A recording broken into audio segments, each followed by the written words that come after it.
Warning: the following show is intended for mature audiences. Viewer discretion is advised.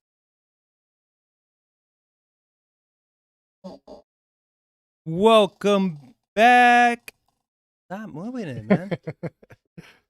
Just messing with We you. are Trying to bring back. some- Coffee with the Johns, episode 10, season 2. A lot going on.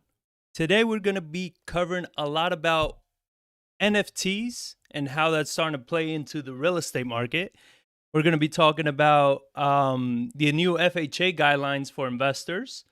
We're going to be talking about tax, Joe Biden's new tax plan and how that's going to that'll be fun. affect, LLCs. And he's the whole thing is already just everything is targeting investors, is targeting the middle class. I mean, it's going to be very interesting. So we have a lot to cover.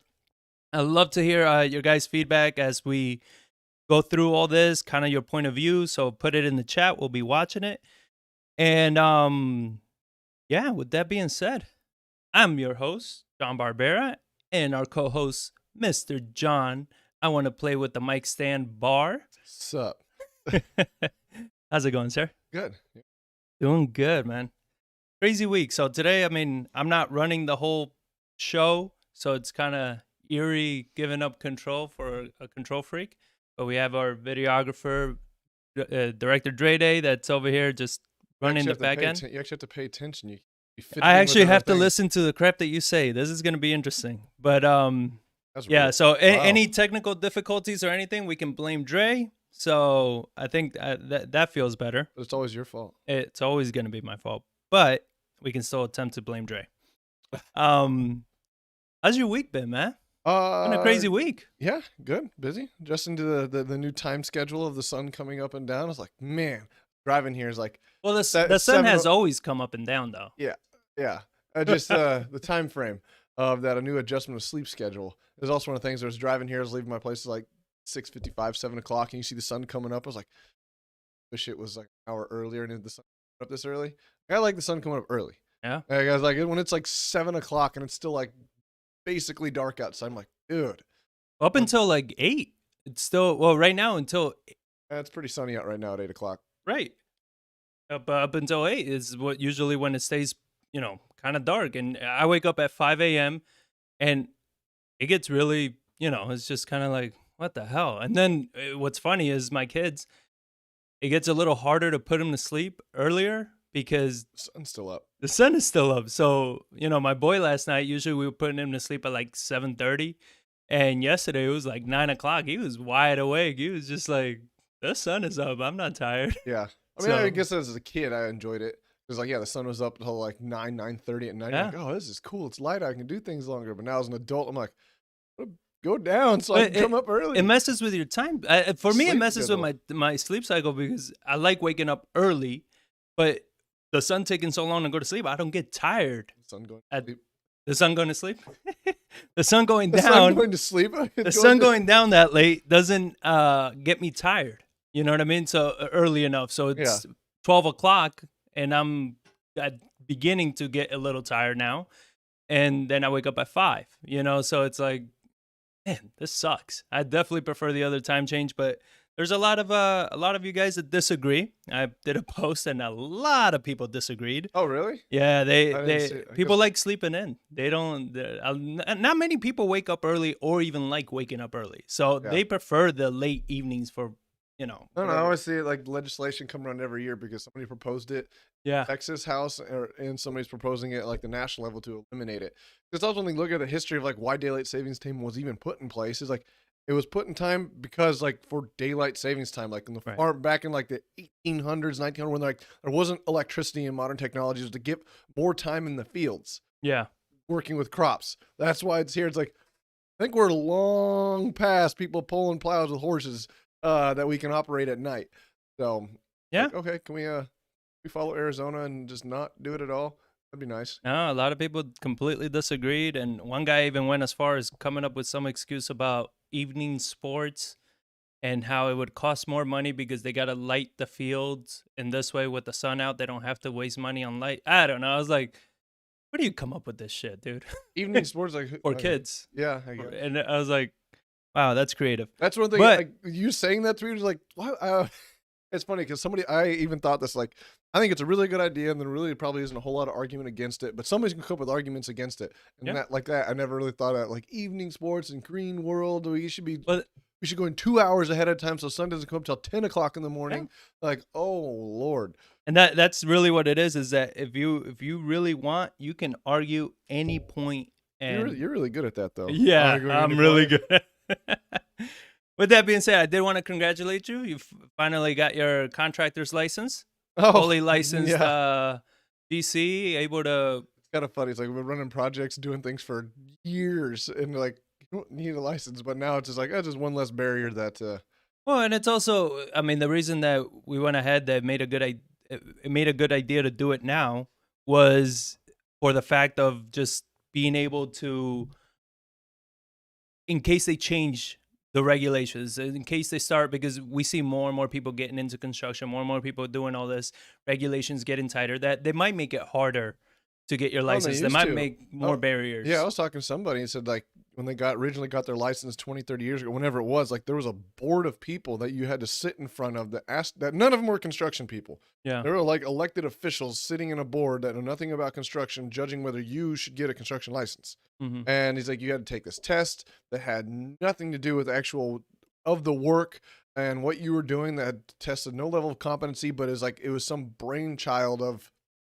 a politician that comes up with these ideas that doesn't know anything about No. construction. And like, here, let's just throw these extra questions in there. It's like, okay, but they abolished that to get more contractors in there. But if you go to like East and West Coast, I mean, even going out to Seguin, like trying to get a contractor's license out there is like expensive, time consuming, and you actually have to know stuff that really doesn't predicate on an ability to do the work. Yeah. But you're supposed to know these random things to pass a test. Like the way our whole society is obsessed with passing a test, Yeah. but it doesn't really mean you actually know anything. Like your A student could ace everything, but when it comes to actual practicality things in the world, they got nothing. Well, it's kind of that that saying that you always hear, the C students hire A students, right? Yeah. Like, and it's because, and it's not knocking anybody that's gone to school and gotten a degree, not that at all, but it just goes to show that sometimes this, just you getting a degree, you getting all these things, doesn't actually make you competent enough to execute on the thing, right? So it's the same like getting your real estate license. They've been making it harder and harder to get it. Where before, you could kind of cheat your way through it, pass it, hurry up, and get your Yeah. test. Where now it's like you really got to pay attention. They teach you literally just so much crap that's like you're. When are you even going to remember to use any of that shit if it Yeah. ever comes about? And then it's It's just just a barrier of entry and a way to get money. Not eh, everybody can do it because you got to be able to have this correct. basic understanding of trying to But pass this that's thing in the that's the way. issue, right? Like, let's say, like, I'm pretty good at construction, but I suck at taking tests. Yeah. You understand? So if you make me take that test, I don't know if I'm gonna pass. But yet, I can probably build a house better than most of the people that will pass that test because I actually know how to do the job. So it's like, it sucks in a way, but then in another way, I completely understand why they're doing it. But at least that's good because we did pick up that lot that we're going to be building on. So this way, we start bringing all the permits in house. We're controlling them. We're not subject to whatever the builder is doing, and polling, not polling. Did they close it out? Not close it out? We're able to control the process a lot better ourselves now, and I think that makes a lot more sense. Um, Also, we have, for those of you that may not know, we have a workshop tomorrow that we're doing on, it's going to cover a lot of the questions I keep getting asked about wholesaling, what lists to market to, how to market to them, negotiations, estimating repairs.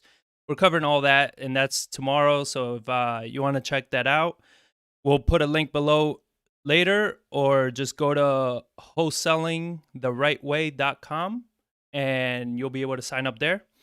And the reason, so I was targeting those domains on purpose, but like, wholesaling the right way, flipping the right way, and all that, because we hear so many stories and we see so many things of the way people are flipping houses, wholesaling houses, buying rentals, and you're like, what the hell are you doing? Yeah. And today I was actually listening to your boy, Money for the Rest of Us. Oh, okay. Yeah, the freaking Bueller guy. Bueller. I put him at 2 times speed and he's still talking slow. Um, he gave a definition for speculation, right? Speculative investing. Yeah. And he says speculative investing is when there's a disagreement pretty much on the outcome of that investment. So speculative investment is that there's a disagreement whether that's going to go up or it's going to go down. And he says investing is when you have cash flow, when there's a predictable outcome. That's investing. If you don't have a predictable outcome, it's speculative, right? And the way he said it, I was like, I've never heard it explained that way before. I was like, that's actually a pretty cool way of explaining speculative investing. And that's exactly what people are doing right now. They call themselves investors, but these wholesalers, they're not investing. These flippers, they're not investing. It's all speculation. They're and even the way that they were buying, hoping, and we've seen it where somebody's brought us deals and they're like, yeah, the ARV is this, but I know that by the time we're done, it's going to be 20,000 higher. Like, I'm sorry, are you from the future? Like, how do you know that? There's no way to predict that aspect of it, like rising. There's a lot of arguments of like why housing is on, like it's going to top out. Like I have an article in here that I found last week that talks about just that of like, here's a case for the other side. I still don't think it's right, just because of things we know and being in the business. Right. But they do make a case to where it's like, yeah, I could see other parts of the country and other situations where that is valid. But well, what's the article? What's the point on it? There's something else I want to touch first. Oh, okay. Well, we're here. Well, it's in what you're talking about of the investing aspect of it, and like having, because a lot of it is, I heard an article or somebody speak about it this week. There's like, this is what happens when there's so much idle cash and so much people with uneducated have so much money. Yep. And especially now on the precipice of them putting $1.9 trillion back into the economy when there's already no place to put it, people are going to get it and not know what to do with it. And that's what creates the things.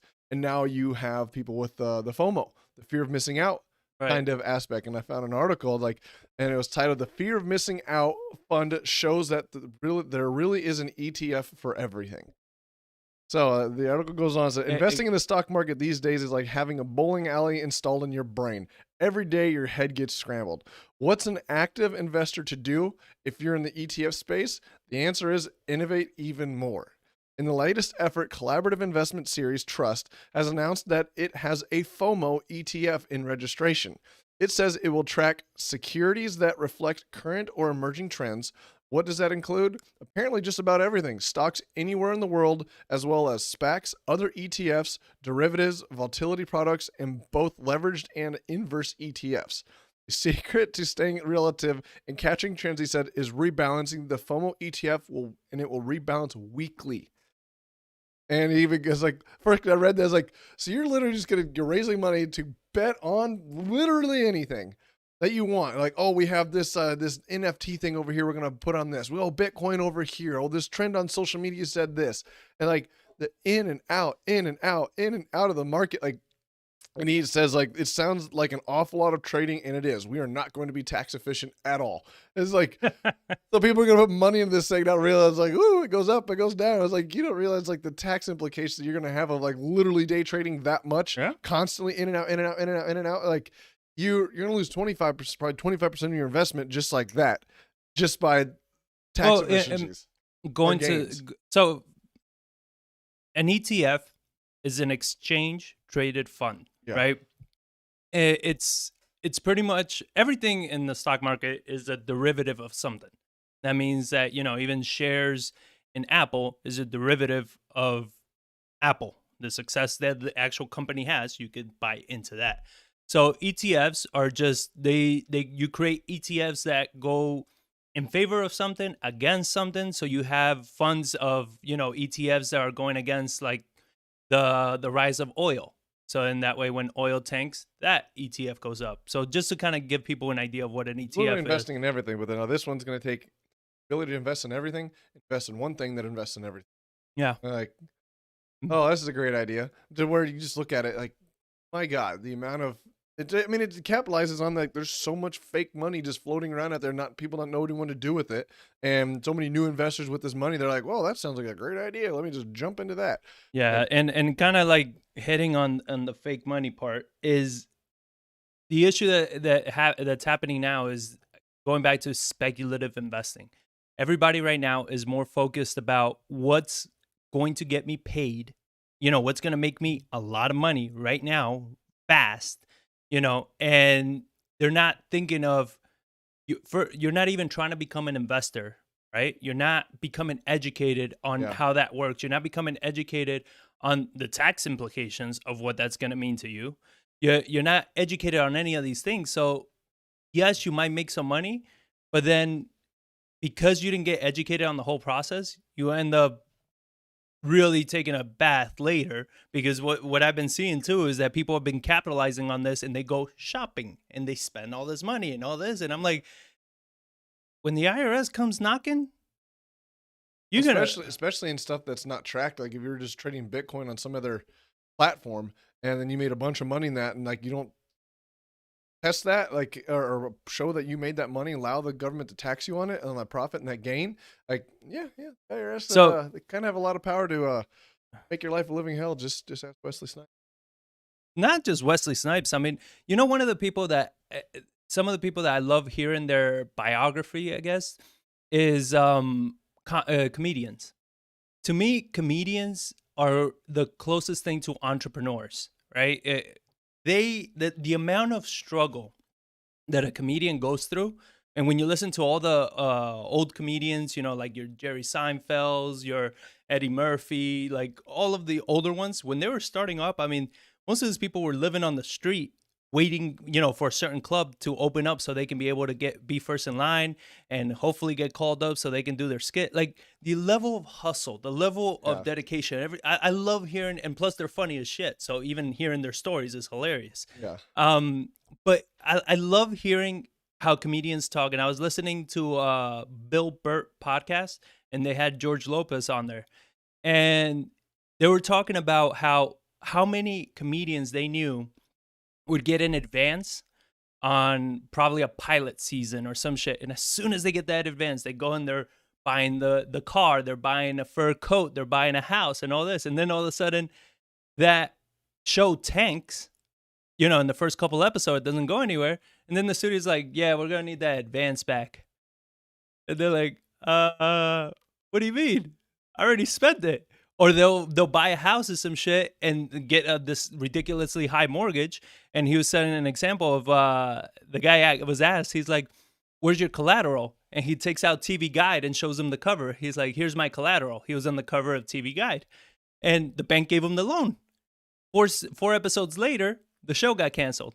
He went into bankruptcy. They had to foreclose on the home, because they're doing all this shit based on money that's like severely speculative. Yeah. And I mean, I didn't want to jump around too much, but like, you think about that, like, why would the studio advance money when they know that when they're like, okay, we're gonna need that back?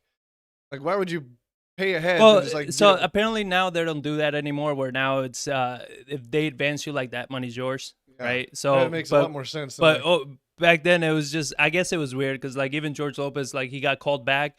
George is like, nah, I'm not interested. He's like, oh, I thought you liked that new Volvo that you bought yourself. He's like, okay, I'm on my way. Because it's like they were gonna take the Volvo.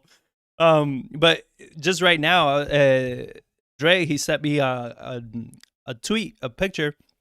It says Russell Okung, I don't know his last name, announced in December he was converting half of his salary. He's a NFL player for the Panthers, it seems.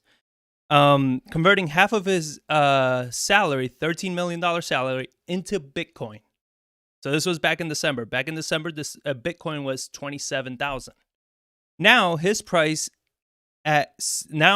is priced at 61,000. So he turned his 13 million annual salary into 21 million because he invested in Bitcoin. This increase makes Okung, I don't know how you pronounce his last name, one of the 30 highest paid NFL players today. So he went from a simple contract of 13 million to now his contract is worth 21 million because he put half of it into Bitcoin. My thing here is kind of going back to that same point of the comedians and everything. This is so speculative, right? Like you putting half of your salary, and at least he's smart enough to do half of his salary, not the whole thing. Also, one of the things, like half of $13 million was still a good chunk of change that he still. Yeah. Yes and no, because if you look at the statistics, there were like over 80% of NFL players, as soon as they retire, are broke. Oh yeah, Because yeah, of the lifestyle they live and everything, right? So like literally every dime they make is important because they they spend it just as quickly as they make it, if not more, because they they over leverage and everything. But you're looking at this and it's just you look at the level of, because it's on Bitcoin, and it's like, and I'm not saying it is, but what if Bitcoin is a fad? What is Bitcoin isn't a bubble now? Because there's just no real sophistication behind investing in Bitcoin aside from the public just saying, "Oh, that's so cool," right? So, I mean, a lot of things going on with stuff like that. That's like we go back. It's speculation. Everybody is speculating, and everybody's speculating big. I mean, we heard it back during the GameStop bubble when this kid unfortunately committed suicide because he thought he owed $70,000. Oh, 100,000. 700.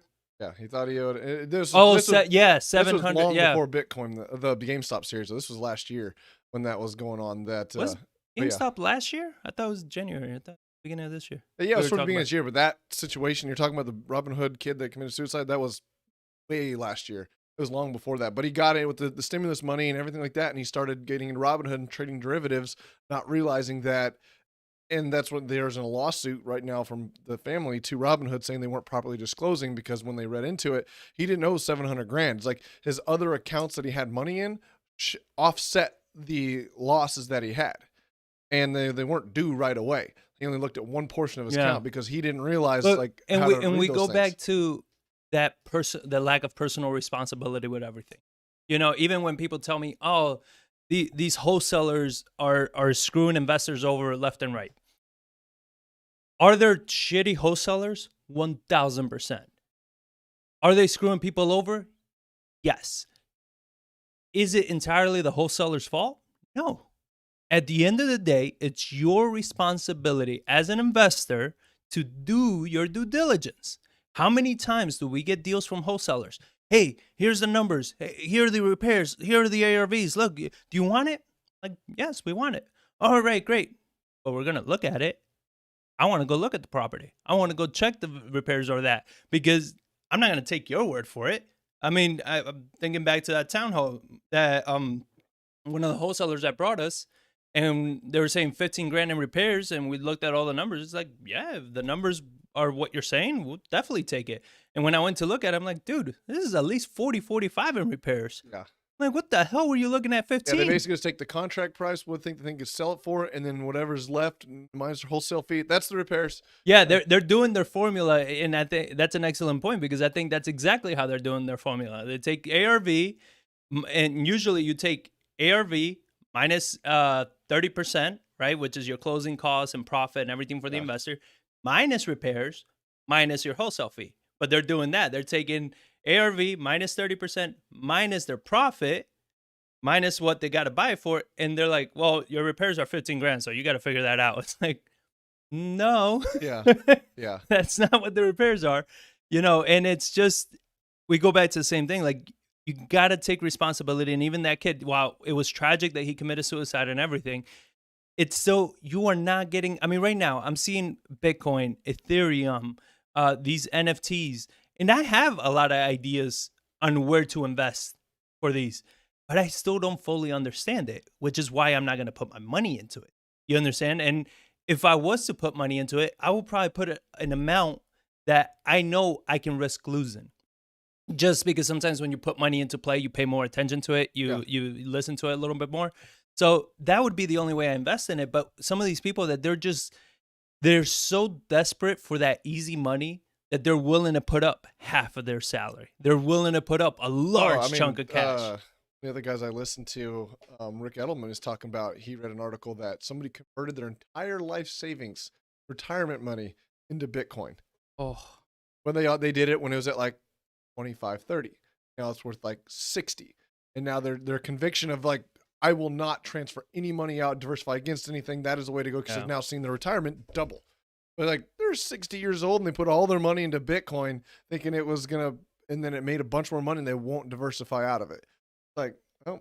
Well, I Talk mean, about, the thing is, like, while Bitcoin is going up and everything, they look like geniuses, right? Right now, they're like, holy shit, they're so smart. But I was thinking about it because I was reading an article here with Jack Dorsey.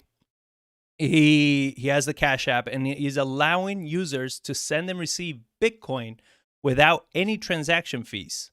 So, documenting Bitcoin, that's their Twitter handle, documenting Bitcoin.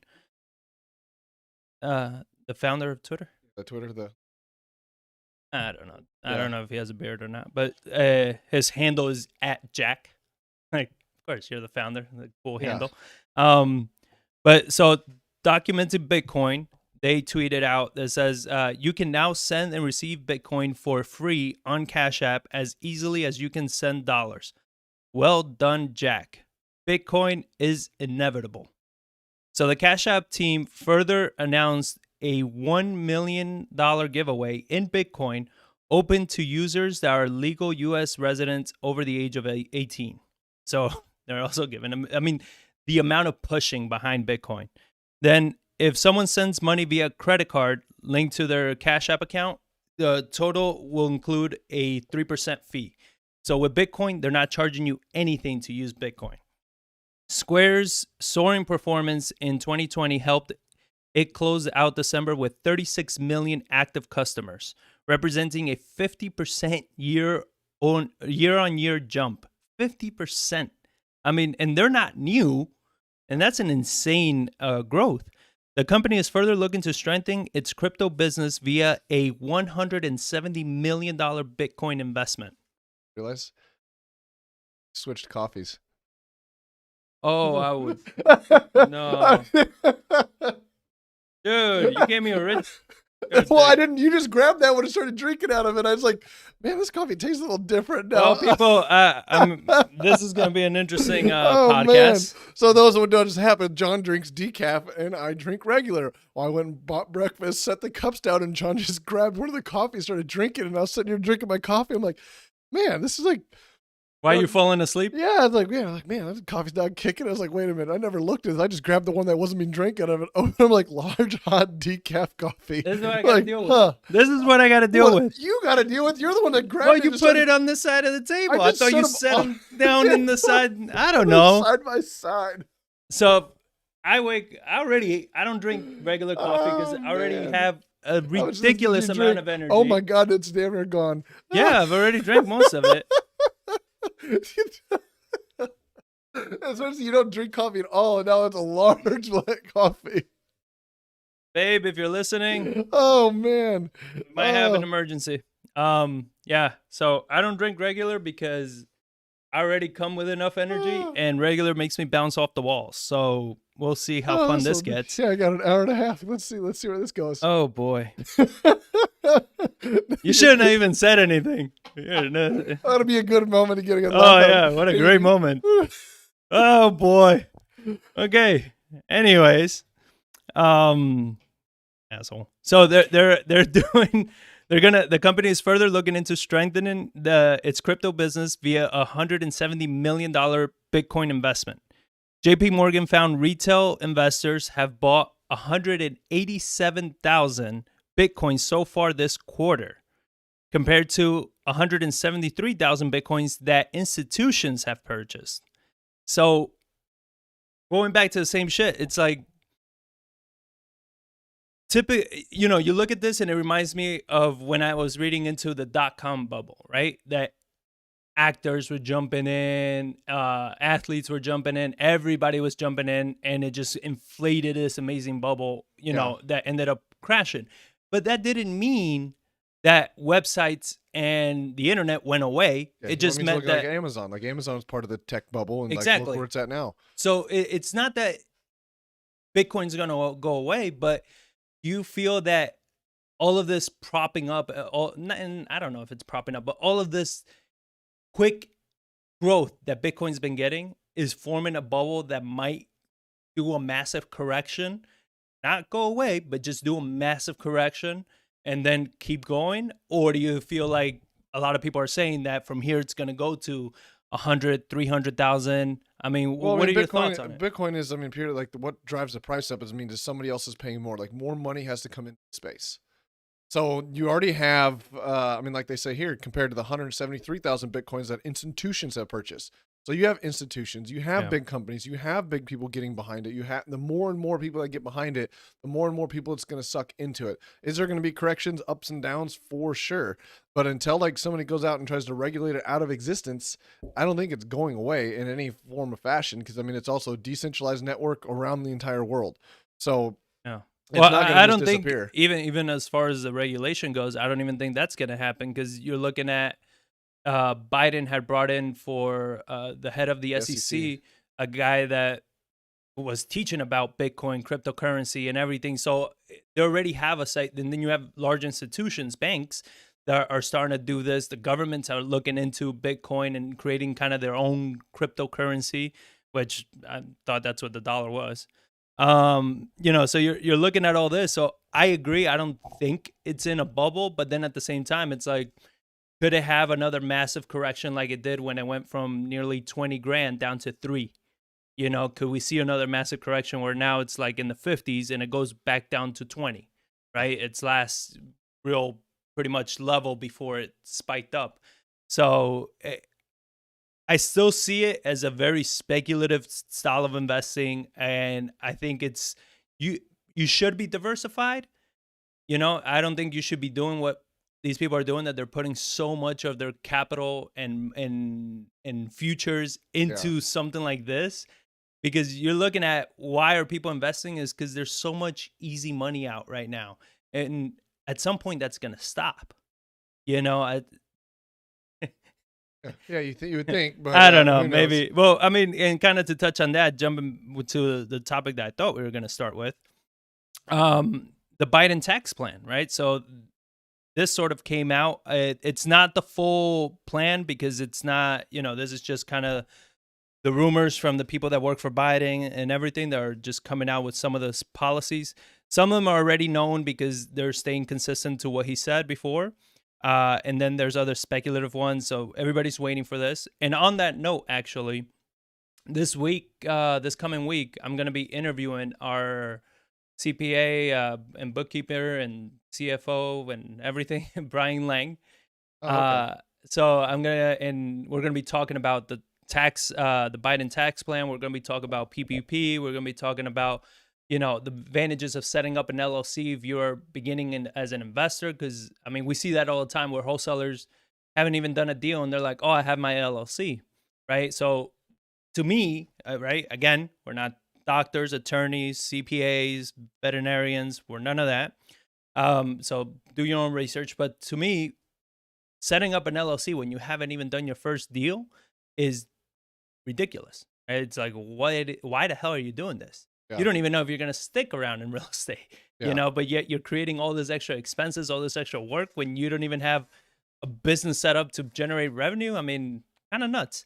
But we're going to be talking about that. We're going to be talking about all these things, and then also some advantages that he has seen for flippers and buy and hold investors and stuff like that maybe some people are not implementing. So that's a little plug. So make sure you're subscribed and you're watching out for that interview. It's going to be, well, I'm doing it next week, and we'll probably be releasing it next week at some point. So keep an eye out for that. But so let's cover the Biden tax plan. So this is the first major tax hike since 93. And 93, we had, was it Clinton? Right? Did he come in or he came in 94? Right? When did Clinton come in? Because he did 94 to 2000. And then 2000 is when Bush started. Does that make sense? Yeah. No, 92, because it's 4 years. Yeah, 92. So stop saying yeah. What's the number? What's the number? What's the number? Yeah, What's the number? What's the I number? went from 94, 93. Yeah, 'cause I you did gave too, me like regular 93. coffee, okay? I didn't do nothing. You're the one that grabbed it. Jerk. So it says on this article, for the Biden administration, the planned changes are an opportunity not just to fund key initiatives like infrastructure, blah, blah, blah. Infrastructure is they always use infrastructure for all this shit. And yet all the roads, all the bridges, everything is still jacked. But that's that's supposedly why they're doing it. Climate and expanded help for poorer Americans. Okay. But also to address what Democrats argue are inequities in the tax system itself. The plan will test both Biden's capacity to woo Republicans and Democrats' ability to remain unified. Remain unified, my ass. They're fighting between each other with the far left and then the more conservative left. So it's whatever, the news. Sarah Bianchi, however you want to pronounce it, head of U.S. Public Policy at Evercore and former economic aide to Biden. That is why the focus is on addressing the unequal treatment between work and wealth.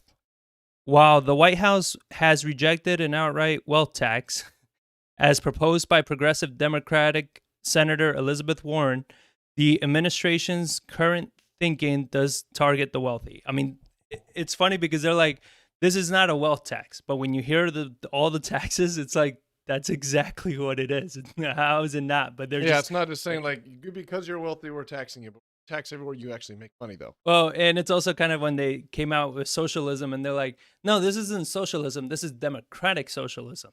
Like, you can rebrand all you want, but the end result is still the same. Like, it's still, but whatever. So they're rebranding. It's not a wealth tax.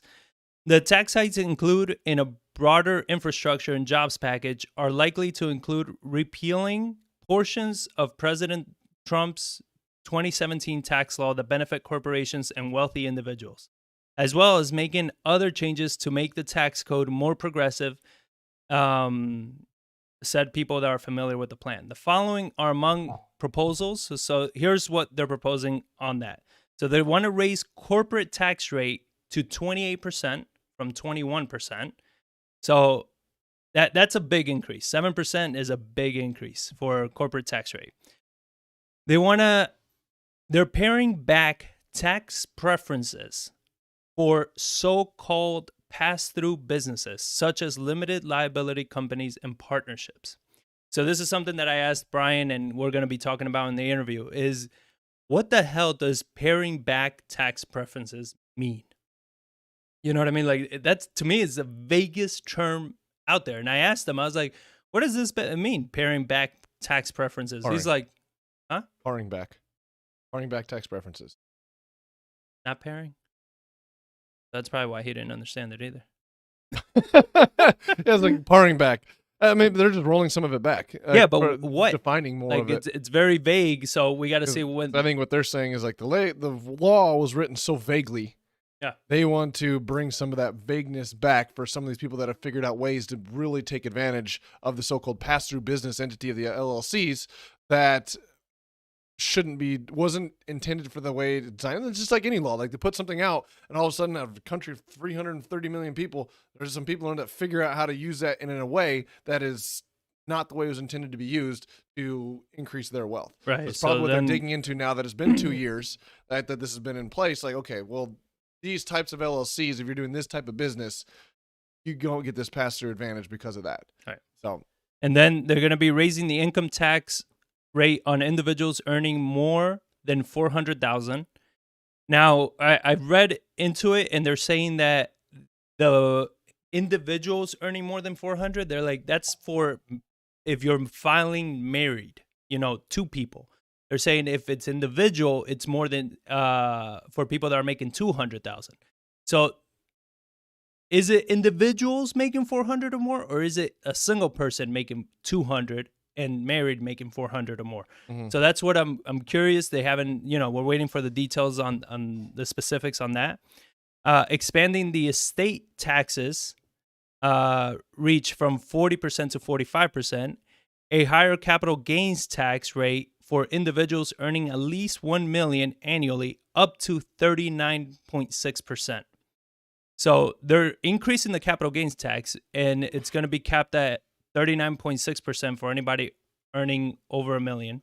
So 40% tax. Well, just think about it. You add that in some of these other states like California have like a 13.9% state income tax rate. It's Yeah. like if you're making over $1 million, every dollar you make over $1 million, over half of it goes to taxes. Yeah. Would that be 53 or 54% almost percent goes towards taxes? Yeah. So you're looking at this and you say, how's it? This is not a wealth tax. How is it not a wealth tax? All of this affects businesses because even the paring back tax preferences for pass-through entities, that's all of us. That's investors. That we all have LLCs and we have, advantages of having an LLC as we run our businesses. So they're gonna do something with that. We don't know exactly what that is, but that's gonna affect small businesses. My thing with that is like, oh, we're gonna increase the taxes on the wealthy, and my rebuttal to that is like, or is that just gonna increase the amount of money they get paid? Because you basically your talent, where your talent pool is where you compensate. Mm-hmm. And you have to get talent away from other people, other companies, other corporations. You're competing for that.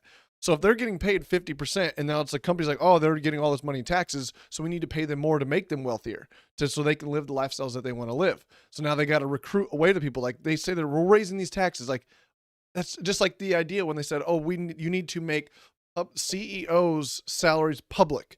Because their theory was it'd make people feel bad and they would lower their salaries because now everybody knows how much money they make. But it had the exact opposite effect because now they could see what the other CEOs were making at other companies. All right. So then they said, well, I'm doing more. I'm performing better than that guy over there, but he makes more money. I want more money. Yep. So that made CEO salaries go through the roof. So when they like tax these high income earners, the reason they're high income earners is because they produce for companies. So then they're just going to get paid more to where I think it's just going to increase their salaries even more. And like the government, yes, gets the tax values from that, but they're saying, oh, we're increasing the tax rates because we want to get more money to the individuals. It's like, no, it's going to increase their wealth or their incomes, which makes you get more money, which then now you're going to try to redistribute back down to where it's like, I think it's creating that circle to where it's like, it just made the government bigger and closer to that universal base income to where like you just take it from the rich and you give it back to the poor, but then it's this revolving cycle. Well, to me, I mean, to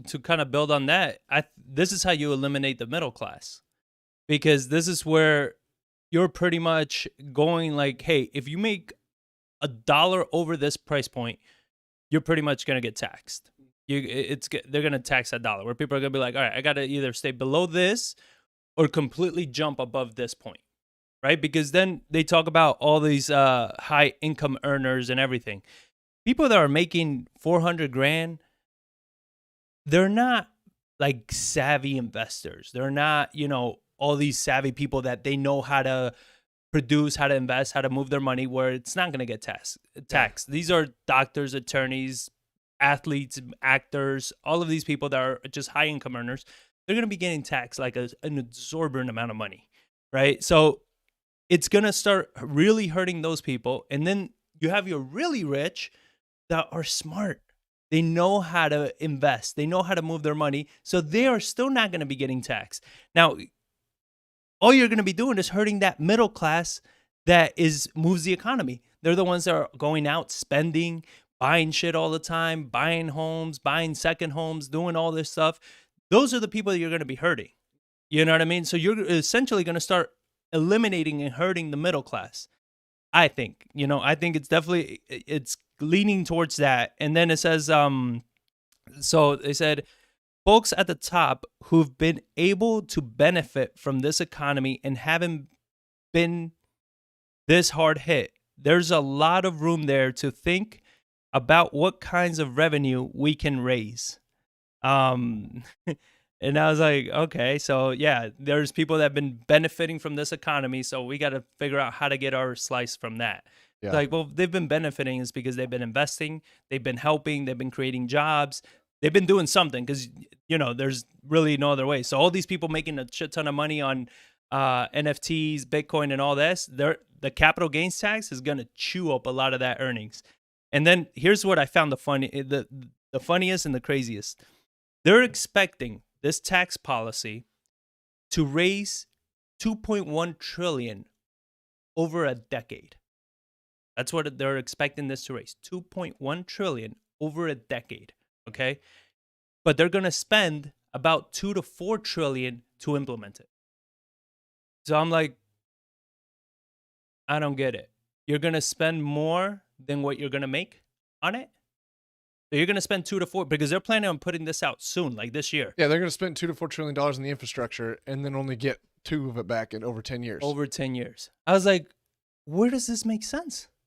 Well, the theory is, John, that you're going to increase the economic output and make money and increase the GDP. But how are you increasing the economic output when you keep trying to tax and hit people that are creating? No. That's not how you look at it. Yes. You can't look at it that way. That's the problem.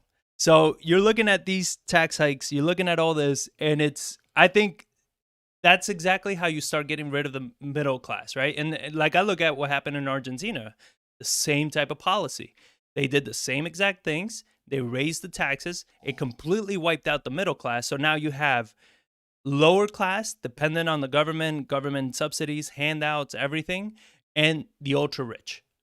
Nothing in the middle. Yeah. The middle does not exist, you know? And the only middle that exists is the middle that exists off the books. Yeah. Because it's the people that are doing stuff and nothing is being reported, which now it makes it in Argentina still easier because, you know, technology isn't as advanced as it is here with all the stuff that's going on. But here, I think it's nearly impossible because now with everything being electronic, it's like, how do you hide any of that? It's not like you're going to be getting paid cash. Yeah. You know what I'm saying? So how do you hide any of that to not get taxed? Especially large amounts of cash, like to be close and quote unquote middle class. Like you're not. It's pretty hard to have $70,000 a year, make 70 to 100 grand a year. Yep. And make it be cash. And then you have the Fed sees a stronger economy and higher inflation, but no rate hikes. Well, going on the point of taxes, another thing, I don't know if you saw, but the IRS is pushing back the tax filing deadline until May 17th. Now they're even delaying. Heard June. No, May 17th. That was last year. Oh, Texas. That's the shit. June. So they pushed Texas back to June 15th because of a snowstorm for 1 week. So a 1 week snowstorm pushes it an extra 2 months. 2 months. Yep. I'm like, what? Yeah, I don't know. So the move will give taxpayers and tax professionals an extra month after the original deadline of April 15th. And this is because we're getting heavy pressure from Congress and tax and accounting groups to push deadlines. So taxes. For what reason? Like, what reason? I mean, well, you tried to call the IRS lately? No, like they're so. But that's what I don't understand. It's like, you know, I understand why last year. Right? Last year was a shit show, right? Yeah. Even the federal buildings were shut down for how long? Well, they're still shut down. But that's what I'm saying. It's been a year. You're telling me you still haven't optimized and prepared for this? Well, they just haven't worked through the backlog of last year. But how are you not? How?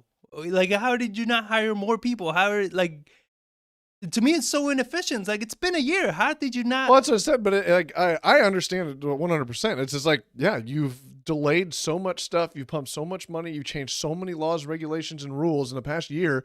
It's like, it takes time. Like, if they you just need more people, though. Yeah, but who wants to work for the IRS? And plus, all the government's they've been shut down forever. So, like, they haven't even been able to work through the backlog, like, that they already had to start. So now you've added more to the backlog, and it's just like. Well, then if that's the case, I mean, I don't see what an extra month is gonna do. I mean, it seems like, you know, and what's crazy is that all the new stimmy checks hit people's account like as soon as it was released. Like there was already people. I think in our family, somebody already got the stimulus checks. Yeah, they said right as they passed it, they said within a week, like 10 million people got it already. Yeah, it was within a few days. They were like, "Oh, I already got my check." I'm like, "Shit, that was fast." Yet your backlog with everything else, like, I mean, I don't know. I mean, I just never agreed with the stimulus in the first place. I think it was obnoxious, and now we have another $2 to $4 trillion coming in the market. So yeah, that's nice. But go ahead. But well, that was I was just adding it that point as you were starting to go on into inflation and stuff like that. Well, yeah. So then, kind of touching on that point is the risk that we have right now of inflation. So you have again, the Federal Reserve sees a stronger economy and higher inflation, but no rate hikes.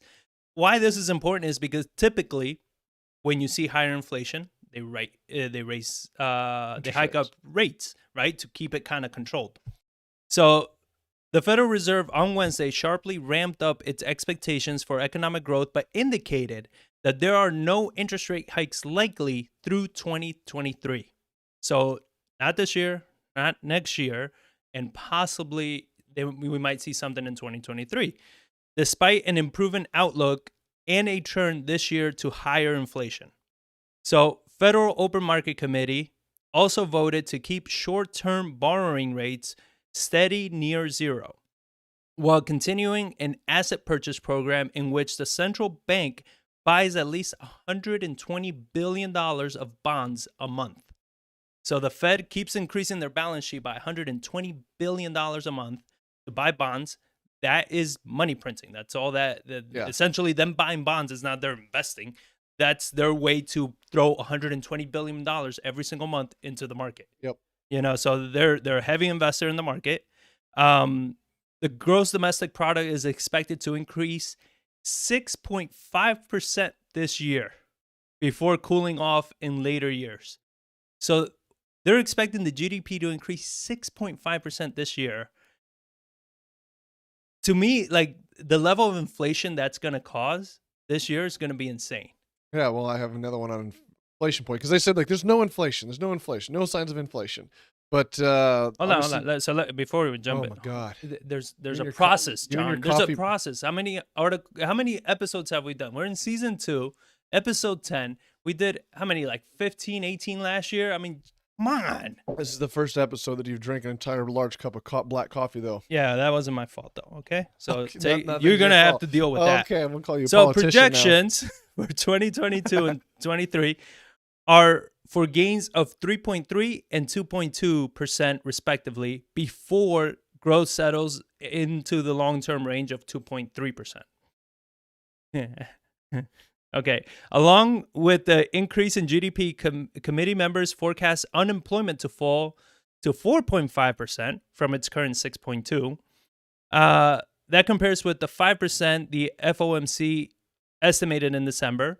Forecasts for the subsequent 2 years are for 4.2% and 3.7% before settling into a long-run level of 4%. However, he said that won't be enough to change a policy that seeks inflation above 2% for a period of time if it helps to achieve full and inclusive employment. Exactly. So the Fed they're modifying everything. So the Fed modified those goals to say it would keep policy accommodative, freaking words, until employment not only increases substantially, but in a way where benefits are spread among income, racial, and gender classes. Dovetailing with that goal is a willingness to let inflation run somewhat above the Fed's 2% target for an undetermined period to reach employment goal. Should inflation get out of control, Fed officials believe they have the tools to control it. So, bullshit on that one. And then I love their projections. Like, if you go back to any of these, these stands need some WD-40. But if you go back to any of their projections, like year over year over year, they miss consistently. I mean, well, they just change it to where it makes sense. Yeah, they're like the weathermen of freaking economic policy. It's like, here's the weather for this week. It could rain, it could snow, it could be sunny, it could be hot, it could be cold. Go out, have fun. Yeah. You know what I mean? So, and this is the same with them. They're doing all these projections, and I'm like, what do you guys really waste all this time sitting around coming up with these stupid ass projections that you're always wrong on? You know what I mean? Like, you have nothing better to do with your time to maybe actually produce something? And then my biggest issue is what they keep saying is they're targeting employment to be inclusive. So they want racial and gender classes. They want a Well, certain it's just a piece in there type. that they can use to have more freedom to do what they want to do and adjust their. But talk about Right. vagueness, right? Yeah. That's vague as hell. What is the actual target for that? Like if you're saying, okay, look, unemployment for minorities and and women and stuff like that right now for these groups are at these percentages. Yeah. We are targeting this percentage for these groups, right? Okay, at least there's a target. But then we go back to what you and I have spoken about plenty of times of saying you have a bigger issue with minorities, right? When you're saying, oh, there's a huge unemployment in minorities, because there's a huge issue with education for minorities. Yeah. So a lot of minorities, a lot of these areas that are underappreciated, they're underfunded, they have no resources and everything. Like you want these people to increase their employment, but they don't have the necessary skill set to do so. So why not work on that instead of saying we're just going to keep pumping money into the market until it magically fixes itself? Like you expect these people to magically develop skills necessary to gain a job that's going to be enough to take care of their income and their, you know what I mean? Money, Like money's not the problem. Yeah, it comes down to but the that's education of it and like their vagueness of it. Where I mean, it's just like they want it. It's by design. They know exactly what they're doing, and it's like they're not going to define. Want to define, finding, undefining it purposely. They know there's those issues, but they don't want to fix them. and So that's where I think is the biggest issue with all of this is that you're having the Federal Reserve, who's extremely biased on money, right? They want more money. So you have the Federal Reserve talking about how they're dictating policy. So you're having the people that their only job really is to print money, dictate policies. What do you think the policies are going to be based on? Printing money. You understand? Like, to me, this is nuts. For them to set the standards and the goals of what this country needs to do with policies and everything because they want to print more money. I mean, that's how modern economies run. it's just it's insane to think about it. It's insane to look at it because you start thinking about like, what you and I speak about is what makes sense anymore. They're changing economic policies. They're changing. Well, they're not. They're not changing. They're changing economic policies because they're trying to inflate away debt. They need to reset the money and debt cycles where the old debt doesn't matter. So they need it. They need inflation to run out so you can pay back all that debt with cheaper But they dollars. keep adding more debt. By debt, they're trying to force inflation. It's like they're trying to create so much. That's where like the stimulus checks. That's why the $120 billion into the economy, buying mortgages stuff to create more liquidity, keeping bonds so low that there's no reason to invest in them. Yeah. There's no reason to invest in debt for a minuscule 1% return when inflation is expected to rise at 2-3%. So money takes out of bonds and goes into things that can produce higher returns. That's what they're trying to force is increase in value, increase in cash flow that can be reinvested into new levels of debt. Like that's what they're doing. And that's why they're keeping these artificial numbers out How is there. all this going to be reinvested though? What do you mean? You reinvest it in like stock. You invest it in company, huh? Who reinvests this money? People that have it. But they're not. Like they talk about savings has gone through the roof. And now what we're starting to see is I'm seeing like more of a change in what people invest in. And recently, yes. But there's like, as prices start to increase, that people realize, like you look through history, it's like when the savings go up, inflation starts to pick up, they start spending. And it's like, and the individuals like will start spending. And it's also because half the country still isn't open up. I can't go anywhere. You look at California, New York, they're just now opening Disney World. But if you go to like Texas and Florida, their tourism businesses, they're slammed. Yeah. Lights are picking up, things are picking up. People are going to spend. Their savings rates are skyrocketing because they can't go anywhere. Yeah. They can't do anything. The places aren't open. So that's where these things go. Like they want to pump money into the economy by getting it out to people, getting increased pay. They're trying to force more liquidity into the system to where they can go out and produce more product and get new debt and inflate away the old debt. And it is working too. And like that's why you have these vague things, but everyone's like, bullshit that there's not gonna be inflation. There's not gonna be inflation by your definition.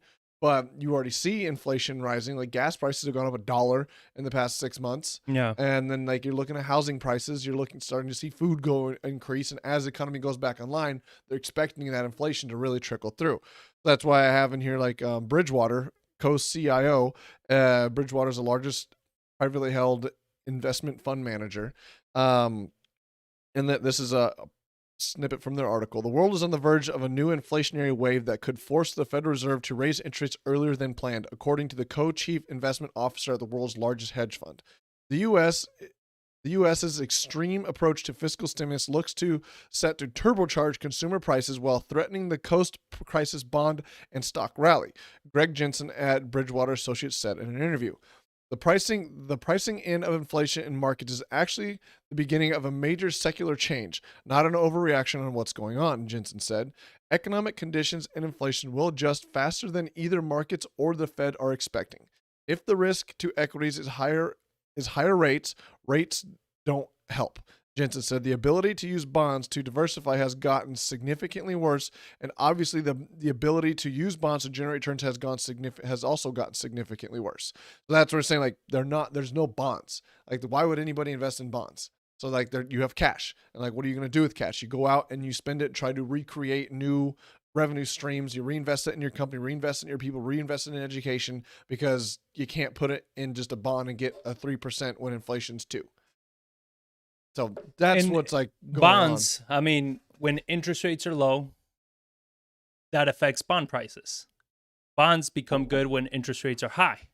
So as far as generating return, yes. right, as far as the value of the bond itself. So interest rates drop, so do the price of the bond. Like the bond becomes worth less and less because it's not producing much of an interest. So you're having the Fed, I was reading, I don't recall what article it was, but the Fed is even looking to start buying into short-term bonds as well, because they're not moving.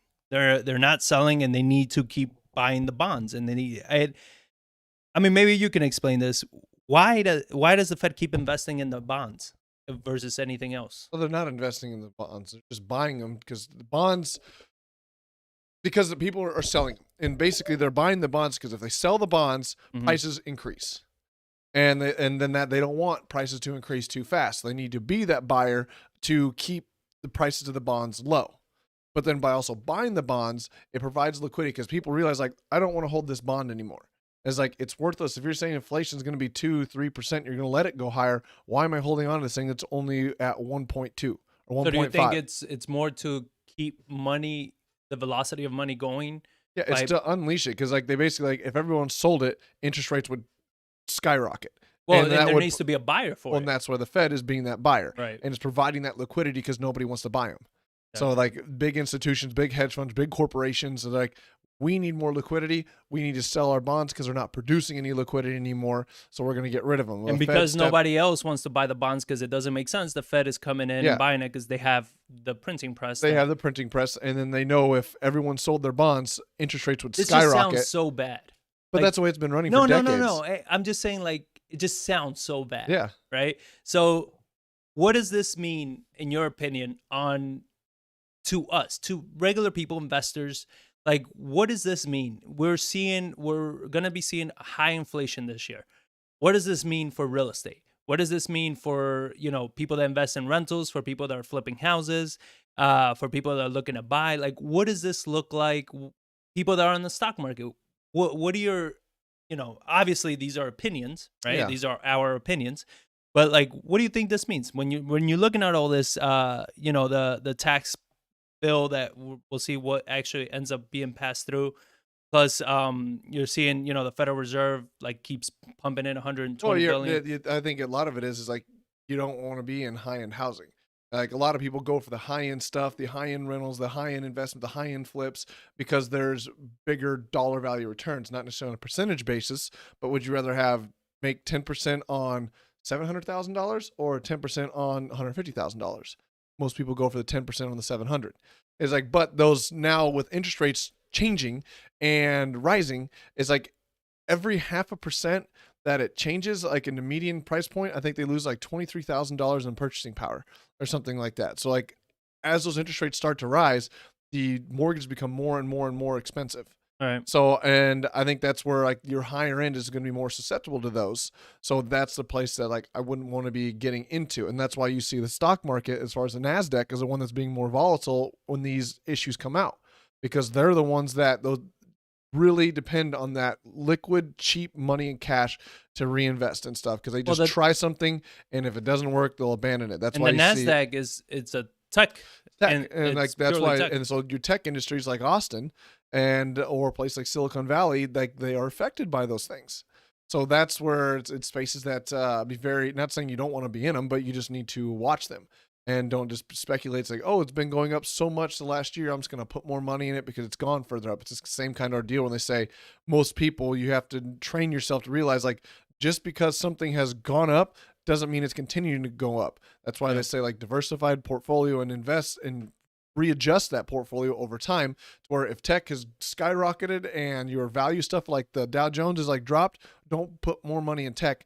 I mean, you're putting money in, buy the thing that's been kind of crappy the last Well, and then century, also decade. what we saw too with people that were diversified is in 2008 when the stock market tanked, we saw a lot of people liquidate their real estate because it was the only thing that still held value, and they were getting margin calls. They were taking a huge hit on their retirement funds and everything. So a huge liquidation happened on real estate, but not because real estate was bad. It was because the stock market crashed Yeah. and people needed liquidity. But that's where it benefited them. It benefited them that they were diversified and they had the liquidity in the housing that was able to take care of whatever losses they took on the stock market. And right now, I'm seeing more people, instead of diversifying, they're doubling down Yeah. on all these things. They're doubling down on your Bitcoin and stuff like that. But kind of picking up on the mortgage trend, I wanted to hit this article real quick where Fannie Fannie Mae warns lenders on investment properties and second homes. So Fannie Mae, I wasn't sure we were talking. I wasn't sure if we discussed this before in a previous show. So I was like, ask it. We'll talk about it again if we didn't. So Fannie announced March 10th that they are limiting new loans secured by second homes on investment properties to 7% of the overall loans they purchase. So roughly half their historic levels. Jesus. So they're going down half their historic levels of loans they're giving out for second homes and stuff like that. Effective April 1st. So this is done deal. It's effective April 1st. While Fannie did not add any new loan level pricing adjustments, the fees borrowers may pay for various perceived risk factors. In the announcement, many mortgage lenders added or will soon add substantial cost to these loans. So Fannie didn't add any loan level pricing adjustments, but all the lenders, the mortgage lenders, are starting to add costs to these loans. You have Penny Mac, who buys large numbers of Fannie Freddie loans from originating lenders, immediately added a 2.25% cost to new second home mortgages, regardless of equity. So it doesn't matter if you have 50% equity in the home, you're getting a 2.25% cost added to that loan. The pricing adjustment for a new investment property loan with less than 25% equity rose to a staggering 5% of the loan size. So $10,000 on a $20,000 loan. Wow. Yeah. Note, these are just the new investor pricing adjustments based on Fannie's announcement, and substantial others still apply based on credit score, loan purpose, property type, equity, etc. As a reminder, Fannie and Freddie also added a 0.5% cost that we talked about before for all refinances over $125K. They did this last year in the fall. Fortunately, loans in process that are already locked in will not be subject to new adjustments, but floating loans almost certainly will be. So we were talking about this. We have a mastermind with a few investors here. They're pretty big investors in each of their fields, and we were talking about the Fannie and all that is because as buy and hold investors, we have quite a few properties with Fannie loans and stuff like that. So this does affect because it's going to affect our cash flow, right? It's going to affect, are we going to be borrowing at 80% or should we borrow less? Because now, 25% and under, you're getting a 5%, for 25% and under. So like it starts affecting our numbers. It starts affecting the properties that we buy. Yeah. And they're doing all this to second mortgages. So my question is more like, what are we going to see as far as buyer demand goes with these new taxes when now maybe less investors are going to be able to buy because properties are tight right now. So for a lot of the people that cannot afford to leave a substantial amount of money in the property to, let's say, get it below that 25%, they're not going to be buying properties, right? Because it may not be cash flow and may not be making any money. So, and they can't get it low enough. And then you have all these other people like from New York and stuff like that are wanting to buy second homes in Florida or buy, second properties. It's just what they're doing. So like they're just making real estate less attractive. That's all they're doing. And they're trying to like tax areas that made a lot of money and weathered the pandemic well. And real estate was a huge benefit from what has happened in the last year. So by doing that, like it makes less investors get into the space, which will normalize housing costs. I don't think it can make prices go down, but it will make more inventory come to the market. And you have less buyers competing for it. Yeah, you have less buyers. Like it's not the investors buying these houses, not second homes and things like that. It's like, I'm going to think twice about that. That means a first-time home buyer might actually be able to go in there and buy the house now. Yeah. So I think that's all they're doing is like it's really just trying to pump the brakes on how fast real estate has appreciated to keep from more and more and more and more and more people piling into an already crowded space when there's no inventory. So I that's my speculation on why it is that they're actually. Yeah, I think, one of the points to Biden's plans was to help out first-time home buyers. They have that first-time home buyer tax credit and everything. And there's a lot of home buyers that are struggling to find properties. So I think this is directly affecting investors where it's going to make it so much harder. But, with this article, the one thing that comes to mind is as an investor, what do you do? I think this is the time when you got to start getting creative with subject to, because this is when you can, instead of trying to buy a home that now you got to refinance into an expensive as mortgage, you buy a house with a mortgage already in place. If you can, yeah, if you can, 100%. And that's also the issue is that I saw some, one of these like, douchebag companies, they were doing a subject to workshop. And I was like, why a subject to workshop? You know what I mean? Like, why would somebody, because that's what we've always seen with sellers is that it's difficult for them to want to leave a loan in their name and everything when they can sell the house, still pay off the loan and get some money.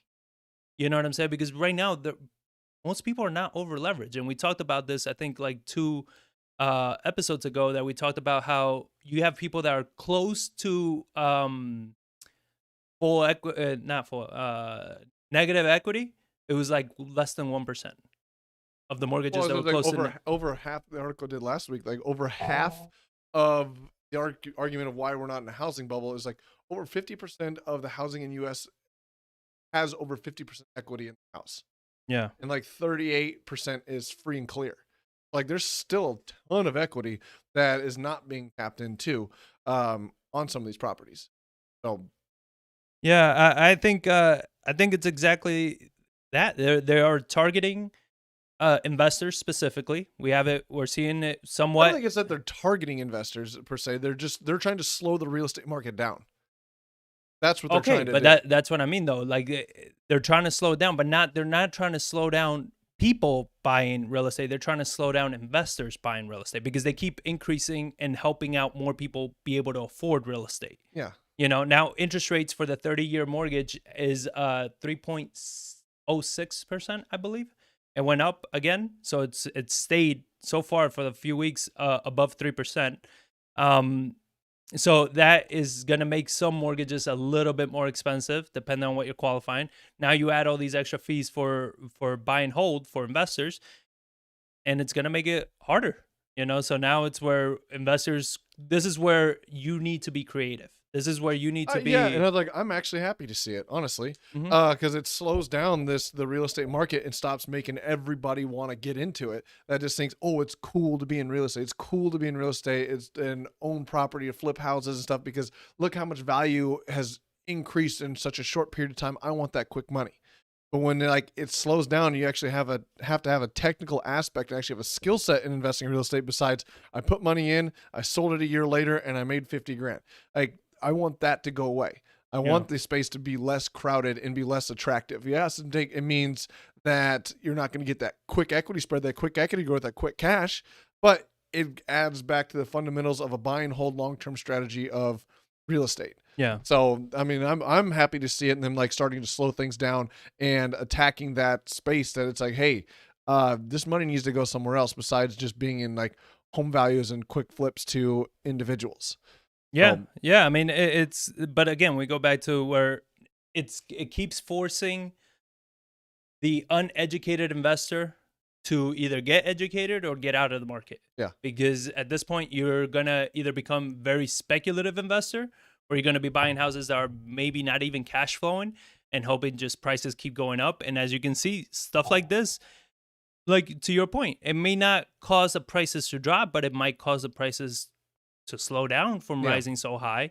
And then real estate, like we always say, it's very local. So it's going to affect other areas worse than like, let's say Texas, because Texas, we still have a lot of people moving here. Mhm. So that increase in population is going to keep, feeding into the low inventory that we have. And I was trying to find a more recent article, but just on this one alone proves kind of the point is that from 2008 to 2018, the amount of homes owned by investors doubled. The amount of investors buying homes doubled. The amount of homes owned by investors, the amount of investors buying. The amount of homes owned by investors. Okay. So the amount of homes owned by investors, right, doubled from 2008 till 2018. That's not accounting the last 2 years that we keep, it's been going, I would imagine it kept going higher and higher. It doesn't count any of our properties we bought. Yeah, we're not here. So you're looking at that and you're seeing that a lot of the inventory, it's a large percentage of the inventory is being sold to investors. You know what I'm saying? So now you hurting investors. Well, you putting this out is going to hurt investors. It's going to hurt that. So there might be more inventory available. Yeah. So yeah, I mean, I thought that was a very interesting thing, and we were talking about it, like what that's going to do, because we have investors, part of that mastermind, that they're like, yeah, I use Fannie loans, FHAs to pick up my rentals. Well, time to find maybe some private money lenders or get creative, or because Or you just realize it's like, hey, it's just going to be less profitable. That's just how it's going to be. you're So gonna you have have to to leave have more money on the deal. Or you just have to have a longer term approach, a longer term strategy for it. Nobody wants to see paying more for it, but it's also like the reason you're paying more is because you already own 10, 15, Well, and that's 20 what I find properties. crazy is how many investors do we speak to that leaving money in the deal to them is not investing. They're Yeah. like, oh, I didn't get into this to be leaving money in the deal. And I'm like, yeah, I didn't get into this. You didn't get into this to invest in real estate? Like, Yeah. what the hell are you saying? You understand? Like, when you're investing in real estate, you need to be investing in real estate. As long as the numbers make sense, your valuation makes sense, everything makes sense. Like, what are you saying here? You know what I mean? Like, you have to understand that it's like, yeah, some properties you're going to have to leave some money in. You understand? But it doesn't make it a bad deal because you're having to leave money in. And then what I find interesting is people have been struggling to generate deals. Yet nobody wants to do any type of marketing. Nobody wants to do anything to generate their own deals. And Yeah. they're like, why can't I just get it from wholesalers? So wholesalers don't need to sell to you. You're a smarter investor. You're trying to buy properties that make sense. Yeah. And wholesalers are finding investors that are willing to pay substantially And that's what more. I'm hoping this does, to disincentivize people from just like jumping in from all over the place that like, oh, I'm going to become an investor and start buying up these properties when they're say they're in tech and they got a bunch of money and they're going to start Yeah. buying 2, 3, 4, 5, 6 houses and stuff like that, diversify. Like I'm hoping it scares that buyer out of the market because they're the ones that are uneducated, don't know the work, they don't know the market, they don't know the process, but they're willing to just trust somebody else's numbers and they put their money down, which artificially inflates prices to a point that it's just like it just doesn't make sense for somebody that makes a living only on real estate or in the local market, because that's where I made the coins. Like, who is buying? I know everybody's selling. Like everyone's selling, selling, selling, selling. I don't know very many investors that are buying from wholesalers locally anymore. And No. it's like, who is it that's buying? It's like, and it's out of state people. Yeah. It's people that just wanted to come to Texas because Texas is open, Texas is free, the values, everyone's moving here. They see the coolness of it and they put their money in there. And like it's like, well, yeah, that didn't work out that well though. And the only thing they were getting pulled out is because their equity was increasing and they were able to sell and the market pulled them out. Well, then they told a friend, but they don't realize the market pulled them out. So they just say, yeah, I made 20 grand by buying this flip in Texas. Like, yeah, you made 20 grand because it took you a year, but that's not how this is done. So that kind of spins that up out buying here. So I'm Yeah. hoping these new regulations, these new things actually disincentivize people from buying it. But I wanted to get in this article Mhm. about the housing market at a tipping point after stunningly successful year during a pandemic. And so this is some of the arguments of why real estate's set to crash, or not crash, but they're saying it's the bubble's set to pop. What are they defining as popping? Originally, when you read the article, you're like, oh man, they're expecting to crash. What's their argument? It's really just more, well, the market's going to kind of slow down. It's not really going to fall. But they say home prices are overheated, mortgage rates are rising, the supply of homes for sale is anemic, and consumer confidence in the housing market is falling. Pandemic-related mortgage bailouts are set to and pandemic-related mortgage bailouts are set to expire this summer. So that's their kind of issue of why things are not going to look all rosy moving forward. So Lawrence Yun, the National Association of Realtors chief economist, stated that the home sales market will experience countervailing forces of the higher push for more jobs, but also the pullback of higher mortgage rates. Said Yoon, after the February employment report was released, we will have to wait to see which force will be stronger. So they're saying you have a force where like higher push for more jobs, but then also the pulling back and higher mortgage rates kind of are two conflicting factors of like what's going to happen. More jobs, prices increase here in San Antonio because more people come here, but rising rates kind of counteract that of just like, hey, you can't buy housing here because it's getting more expensive. So you have those two forces. So home buyers have already lost some considerable spending power. To be specific, a home buyer loses $23,250 in spending power with a mortgage rate at 3.25 versus a 2.75% rate. So the rates are already holding over 3, to your point, up from where they were last year. So people are losing spending power at a very rapid rate. Newly built homes have always come at a price premium, but now about 75 million households, roughly 60% of all U.S. households, are not able to afford a median price new home, according to a fresh calculation by the National Association of Home Builders. Nationwide, 58% of home offers written by Redfin agents facing bidding wars in January, up from 53% in December. That makes 9 straight months in which more than half of all offers saw competition. Higher prices have added about $26,000 to the construction cost of the average new home, according to the National Association of Home Builders. As a result, some builders, including several of the nation's largest, are actually slowing production, not speeding it up, hoping prices will ease soon. The number of single-family home permitted but not started jumped to 9.6 in December and was 28% higher than a year earlier. So builders themselves are saying like, hey, these costs are ridiculous. It's already added $26,000 to cost. We're just going to slow production. But you have this massive buyer demand, and so you see competitive offers coming in and prices getting so high with rising mortgage rates. That's why they're just saying like, hey, things can't continue this way.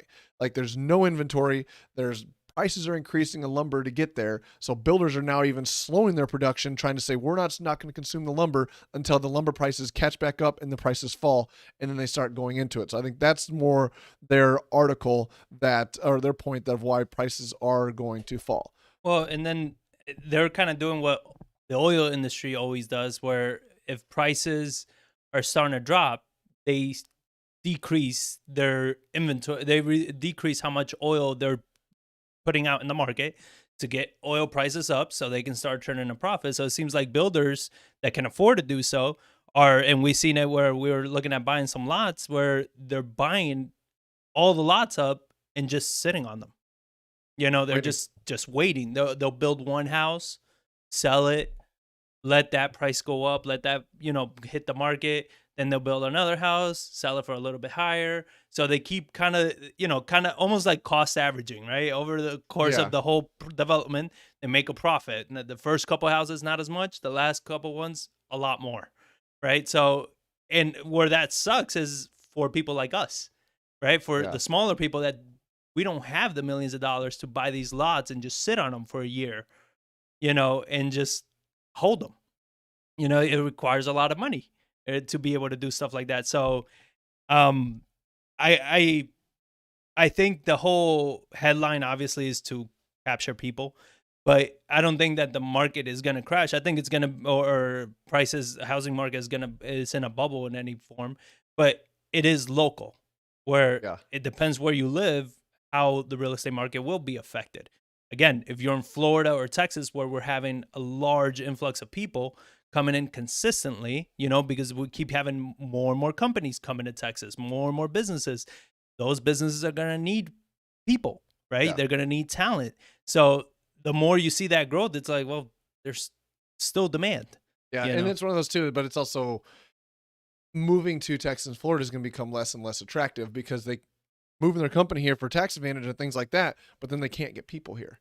Like they're trying to move their companies, but like the housing prices were cheap 2 years ago, Yeah. but now values have gotten so hard and so competitive. Like our people can't physically buy houses there to move that many people to the area, and that's another reason like housing prices has increased because these wealthier individuals have come here and are willing to waive contingencies, pay cash, and say, you know what, the house appraised at 200, but I have a contract at 220. I will put the extra money down. What about that property that we have our friend here that he was gonna list for, what was it, 160, 165, and you're like, yeah, it originally we went in 160. It was going to put it 169. I was like, dude, like you're at an in demand price point. yeah, Like there's no housing. Like bump it up a little bit. See what happens.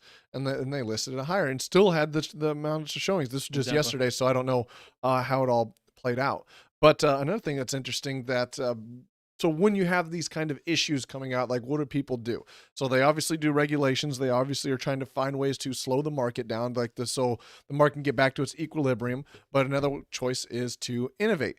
The housing shortage also jump-started the fledgling business of 3D printed homes. Fledge, are you saying? Yeah, fledgling business of 3D printed homes. Several companies are now jumping in with plans for whole 3D printed communities. One of them, Icon, which had already printed a small community in Austin, Texas for the homeless, just completed its first for sale community in partnership with developer 3 Strands. So like it's trying to innovate. They're trying to find ways to build housing cheaper at a lower cost to bring housing prices down. So one of these that the 3D printed homes, I mean, something we've been hearing about for probably a decade or more, of people trying to innovate and create. So it'll be interesting to see where it all plays out. And that kind of goes again in that mastermind. We had a friend talking about the container homes, right? And he was talking about like its durability when it comes to putting it near the coast and where it gets hit a lot with hurricanes and stuff like that. He was saying how it makes it as a smart investment. You're having some institutional investor banks and stuff like that actually lend on container homes, which before they weren't. Yeah. So, these are trends. I still feel like these are kind of speculative right now because it's just, there isn't like a large, at least in our area, there isn't like a large buyer acceptance on container homes and stuff like kind of this funky. Yeah. But that being said, it's like as soon as banks start accepting it and start lending on it, it will become something. Yeah. And then you have the 3D printed home, so properties can be put up a lot faster. Properties can be so built a lot they want cheaper. the big house on a big lot and everything like that, but it costs $500,000. But you can get a container home, get the same style of mortgage at the same significantly less of a cost of $200,000, and you can get that same type of financing on it. It's like, well, Got to live somewhere, so I'm going to take that. Yeah. So, I mean, I think agree it's a speculative space, but it's also a developing space that can be innovated and great profit can come from it if you're very educated, understand the space, and can work within that. Yeah. So, I So don't know. kind of to touch in on the opportunities for anybody that's listening from San Antonio or investing in San Antonio. There's a 124-acre mixed-use development planned near Toyota plant. So as builders continue to tap into the potential of the South Side with new local jobs on the horizon, a proposed mixed-use community could bring hundreds of homes and apartment units, as well as some commercial space near the Toyota manufacturing plant. And the new zoning decision that's going to be made on April 4th would allow developers to build a mixed-use project on the site with residential, retail, service, and office uses, as opposed to being tied to single-family homes on lot sized at a minimum of 15,000 square feet. They were capping these off at a lot size of a minimum of 15,000 square feet. Talk about a lot of land that's just being wasted there, when right now they're building homes in lot sizes of like 0.08. Yeah. You know what I mean? 15,000, what is that? About No, less than, more than that. Yeah, it's like I think so. 43,000 is an acre. 1,000, so over a quarter acre. Yeah. So so that was the requirement before. Now they're rezoning where they can pretty much just build as however they want to use the land. 0.06 is, and the 0.04 is where it's like, yeah, you got a 10 by 10 backyard. Yeah, well, you might not even have a yard at that point. It's just like that very condensed space of, just vibrant living where you have shops, you have everything. It's its own community. So they're talking about 5.27 acres of commercial land, 255 multi-family units on 14 acres, 467 single-family homes at 4 to 6 units per acre. 4 to 6 units per acre, single family homes. So That's what it was, or that's what it is? no, that's what the plans are. That's what they're proposing. So they're proposing 4 to 6 houses on 1 acre of land. So a quarter acre and under. Huh? So quarter an acre and under per Right. house. Totaling 58 acres, a trail surrounding and moving through the property. Several new resident developments have been in the works across Southside throughout the last year. The Zoning Commission approved a zoning change Tuesday for Laredo developer planning a community of 530,000 single-family homes near Southside Lions Park. The commission approved a zoning change in January for another single-family project as part of the community that would bring more than 800 homes to a 127-acre site on Mickey Road. Also, I looked up Mickey Road, and it seems to be around that Toyota plant area. Yeah, a lot of development in the south side. Well, the land was just significantly cheaper down there. Yeah, and then you have Vida, a $250 million master planned community just north of Texas A&M University in San Antonio's Southside campus, about 6 miles northeast from Watson Road project, broke ground this month.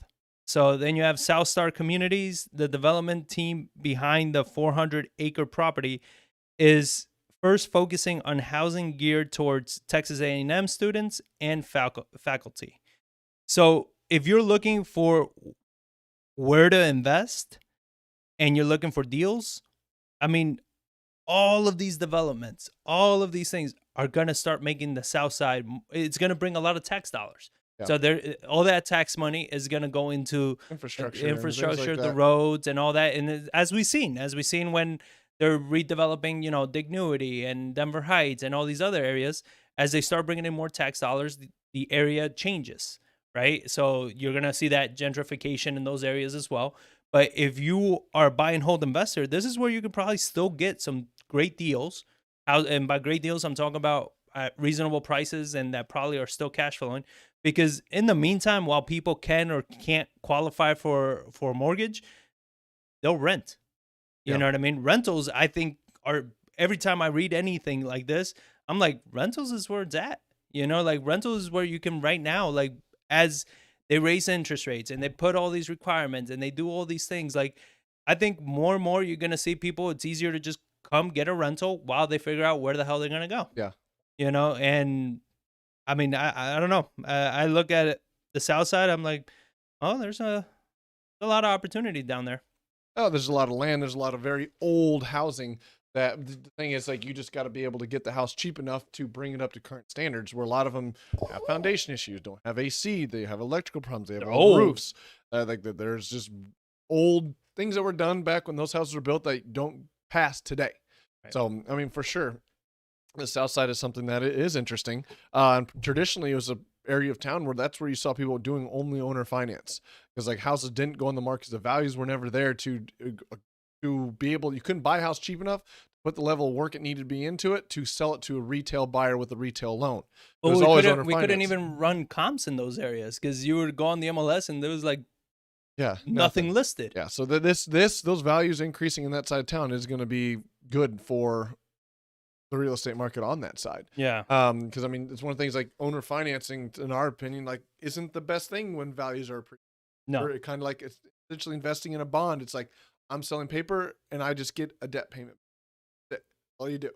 So I think this is something that's going to be good for San Antonio and good for the South Side, because if you do drive over there, yeah, the infrastructure does need a lot of work. Like the sidewalks need to be put in. A lot of those areas don't have sidewalks at all. They don't There's even no have a curb- Starbucks.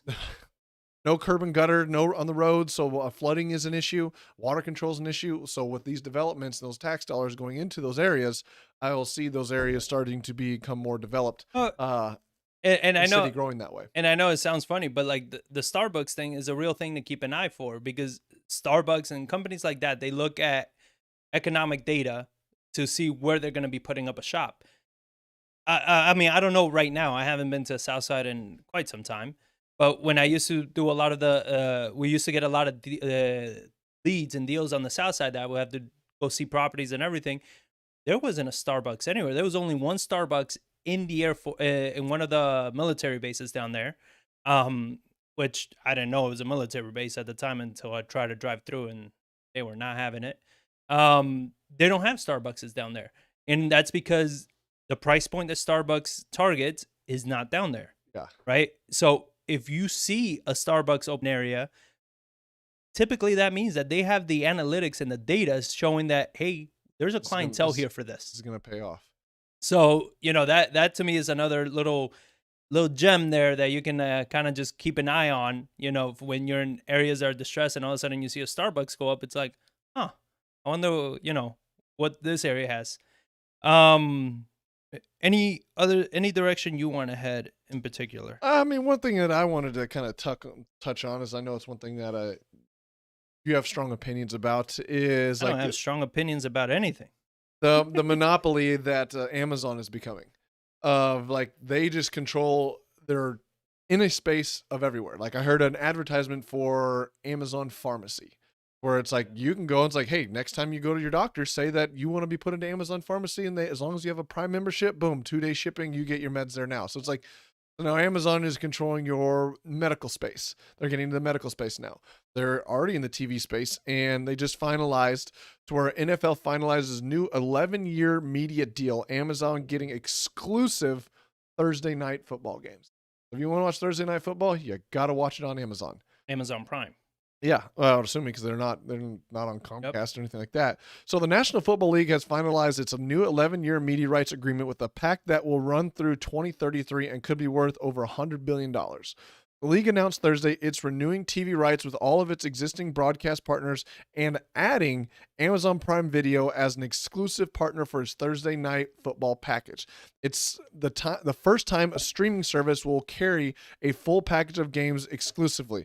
Amazon is paying about $1 billion per year, according to people familiar with the matter.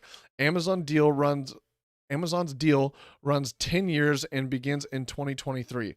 Viacom, Fox, and this is the part that I found interesting. So Amazon's paying $1 billion for that right. Viacom, CBS, Fox, and Comcast, which owns NBC Universal, are all paying more than $2 billion per year for their 11-year long package. while Disney, which owns ESPN and ABC, will paying around $2.7 billion annually, according to people familiar with the matter. Using those numbers, the NFL's new agreement projects to be more than $100 billion, the richest U.S. sports league media deal. So it's one of those that Amazon's now getting into the streaming space of football, gets an exclusive right for Thursday, and is only paying $1 billion. But then you got Viacom, Fox, Comcast, and Disney all paying in excess of $2 billion for their part of the deal. So it's one of those like, how is that not starting to be like preferential treatment in the market because you are who you are? Like, well, we'll give you a good deal, but we're not going to give anybody else a deal. And so now they're moving into that space. And now with everything they're already into, their web space, their space exploration, their cars, like everything they're moving into, it's like at some point you got to ask, like, so what is Amazon's game plan here? Because they know if they become monopoly, the government can step in and break them up. Or they're just like, you know what, screw it, we're going to keep going bigger and bigger and bigger until we control so much that we do get broken up, and they're just okay with that aspect. Well, so to that point a little bit, I was reading an article. I didn't put it in here because I was like, oh, I don't know, maybe. But this kind of ties into it. AT&T, for a lot of its customer, it gives you free access to HBO Max. Doesn't give you free access. You pay for it in your thing, but it gives you free access to HBO Max, right? California just enforced a net neutrality law, which forces AT&T to, now AT&T cannot be given that for free. So now what AT&T is going to do is it's going to shift from giving you HBO Max for free to now whatever you use for HBO Max is going to come off your data plan. So unless you have unlimited internet, it's going to consume, if you watch a movie that's supposedly, 1.5 gigabytes, right? Yeah. Which is kind of like your standard 1080, HD movie, it's going to consume 1.5 gigabytes of your data.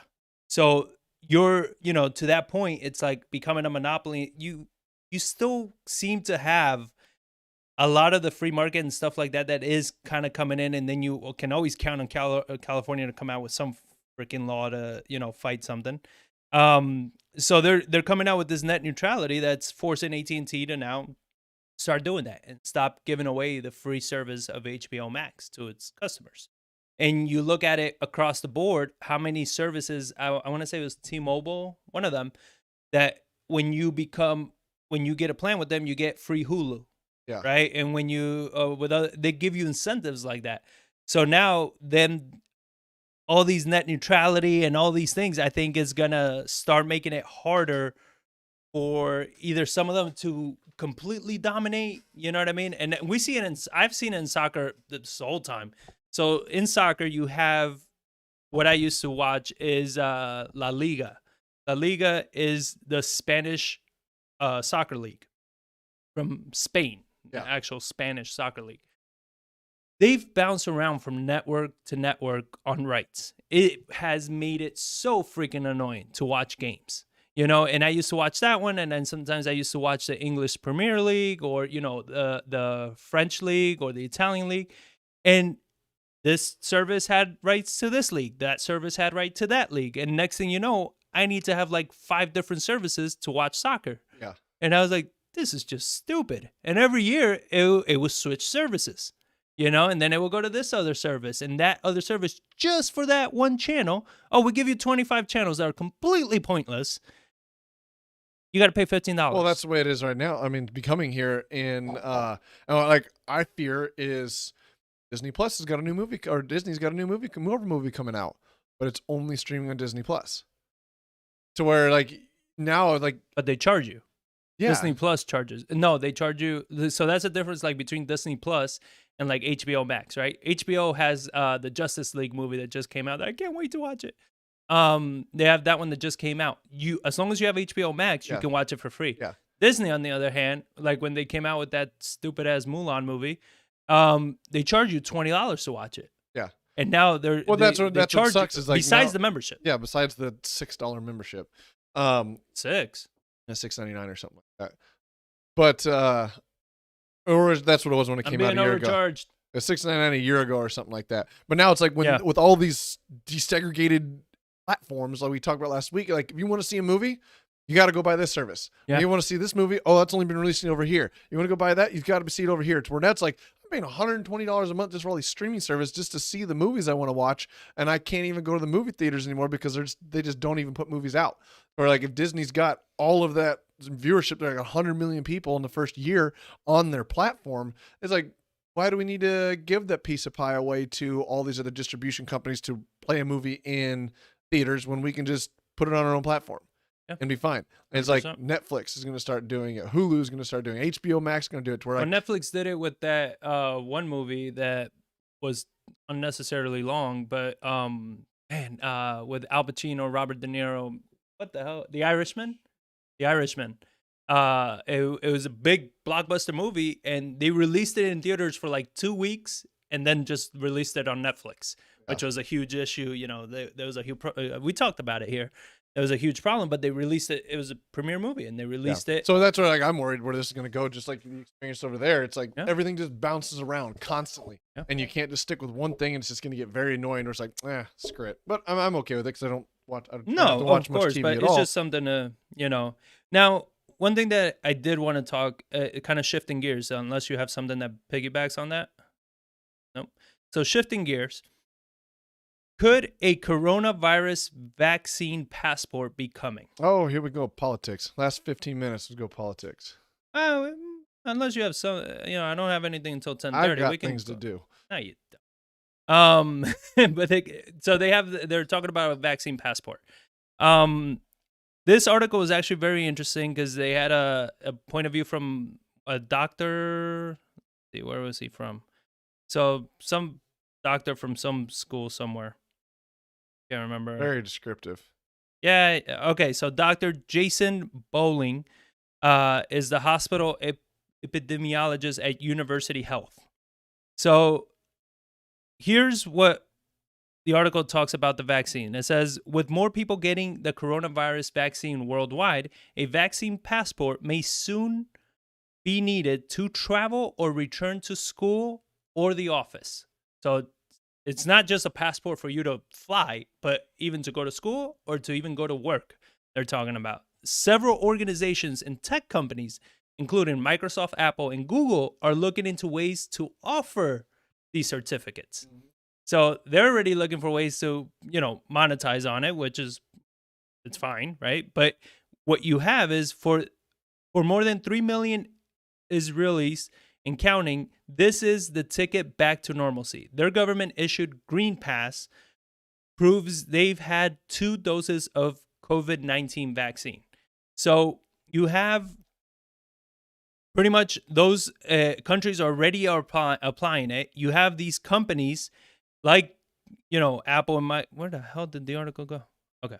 You have Apple, Google, and all of them that are starting to push for it because they're pretty much offering the certificates that you're going to need. So it's kind of like a biased situation. And now that they control all the search engines, it's like they're going to dominate the narrative. They're going to dominate everything.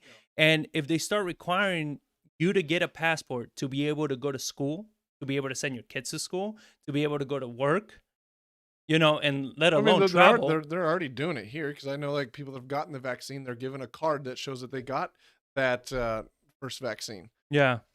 Yeah. So, Bowling had some good points. He says, I think there are some things that need to be sorted out, hopefully for a long time. But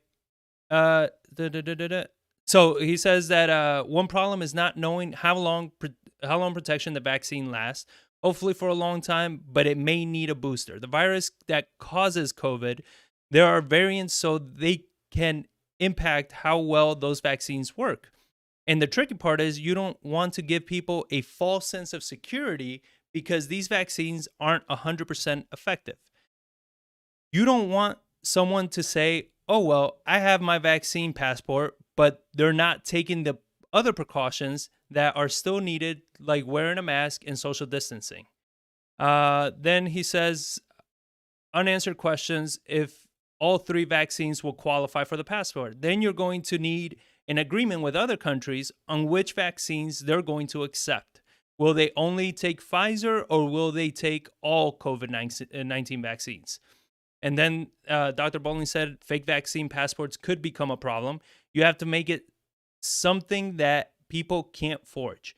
If it's a paper document, there's going to be an issue with forging it. So you'll probably need electronic passes. And then countries across Europe and beyond consider similar so called vaccine passports or immunity certificates to inject like back into struggling economies. So to be able to just get back to normalcy. I think there's still some things to work out before we can see practically enabled. Certainly the tourism industry wants it to happen. There's a lot of pressure to make happen. So we'll see how this develops. So here's my thing with all this, right?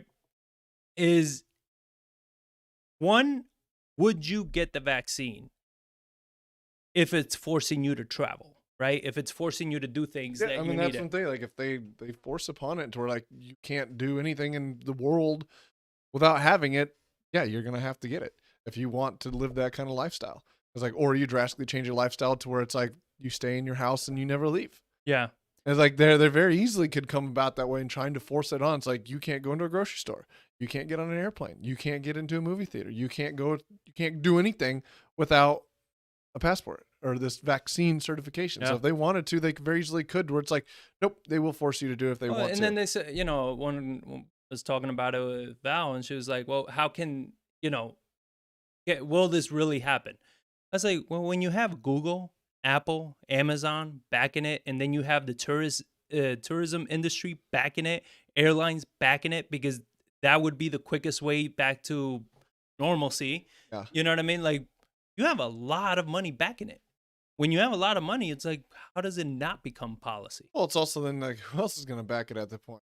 Your pharmaceuticals, which spends the most money out of any industry, lobbying politics.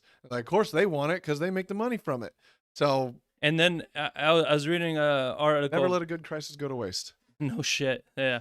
And I was reading an article with from Entrepreneur magazine that they were talking about a survey done by Envoy that workplace technology, 48% of workers would like a mix of working from home and coming into the office, with 41% saying they'd be willing to trade higher salary for the ability to work remotely part-time, and 47% saying they would leave their current job if their company didn't offer a hybrid option post-pandemic. 39% would base their schedule around what they need to get done that day, and 37% would decide when to visit the office based on who else will be there that day. Among office workers, the portion was higher, with 52% saying they would plan their schedules around their workers. So the amount of people that are just, they want that flexibility now. They got used to it. They like it. They like being home. They like working from home. They like being able to just, hey, as long as I get my shit done, I don't need to be working 8 hours. Yeah. You know what I'm saying? So a work model that mixes remote work with coming into a physical office to collaborate with others is increasingly looking like the most likely outcome when office life can return to some form of normalcy, with major companies like Amazon and Google saying they'll likely adopt some type of hybrid model for their employees. And then you have Amazon Web Services CEO Andy Jassy, who will take over as Amazon's chief executive in the third quarter of this year. My suspicion is that a lot of these office buildings will start to evolve from being optimized for individual offices or cube space to being hot offices, where you decide which day you're going to come in and then you reserve a desk. And you have Google CEO Don't even try. Just Google CEO. Pikachu. So you have Google CEO. The future is just 100% remote. We firmly believe that in person, being together, having that sense of community is super important. Super important for whenever you have to solve hard problems. You have to have something new. Travel giant Trivago and real estate firm Zillow, software firm VMware, and cloud computing giant Salesforce have all said they're adopting some type of hybrid model for working going forward. So you add the possible passport requirement. You add that people want to have this hybrid.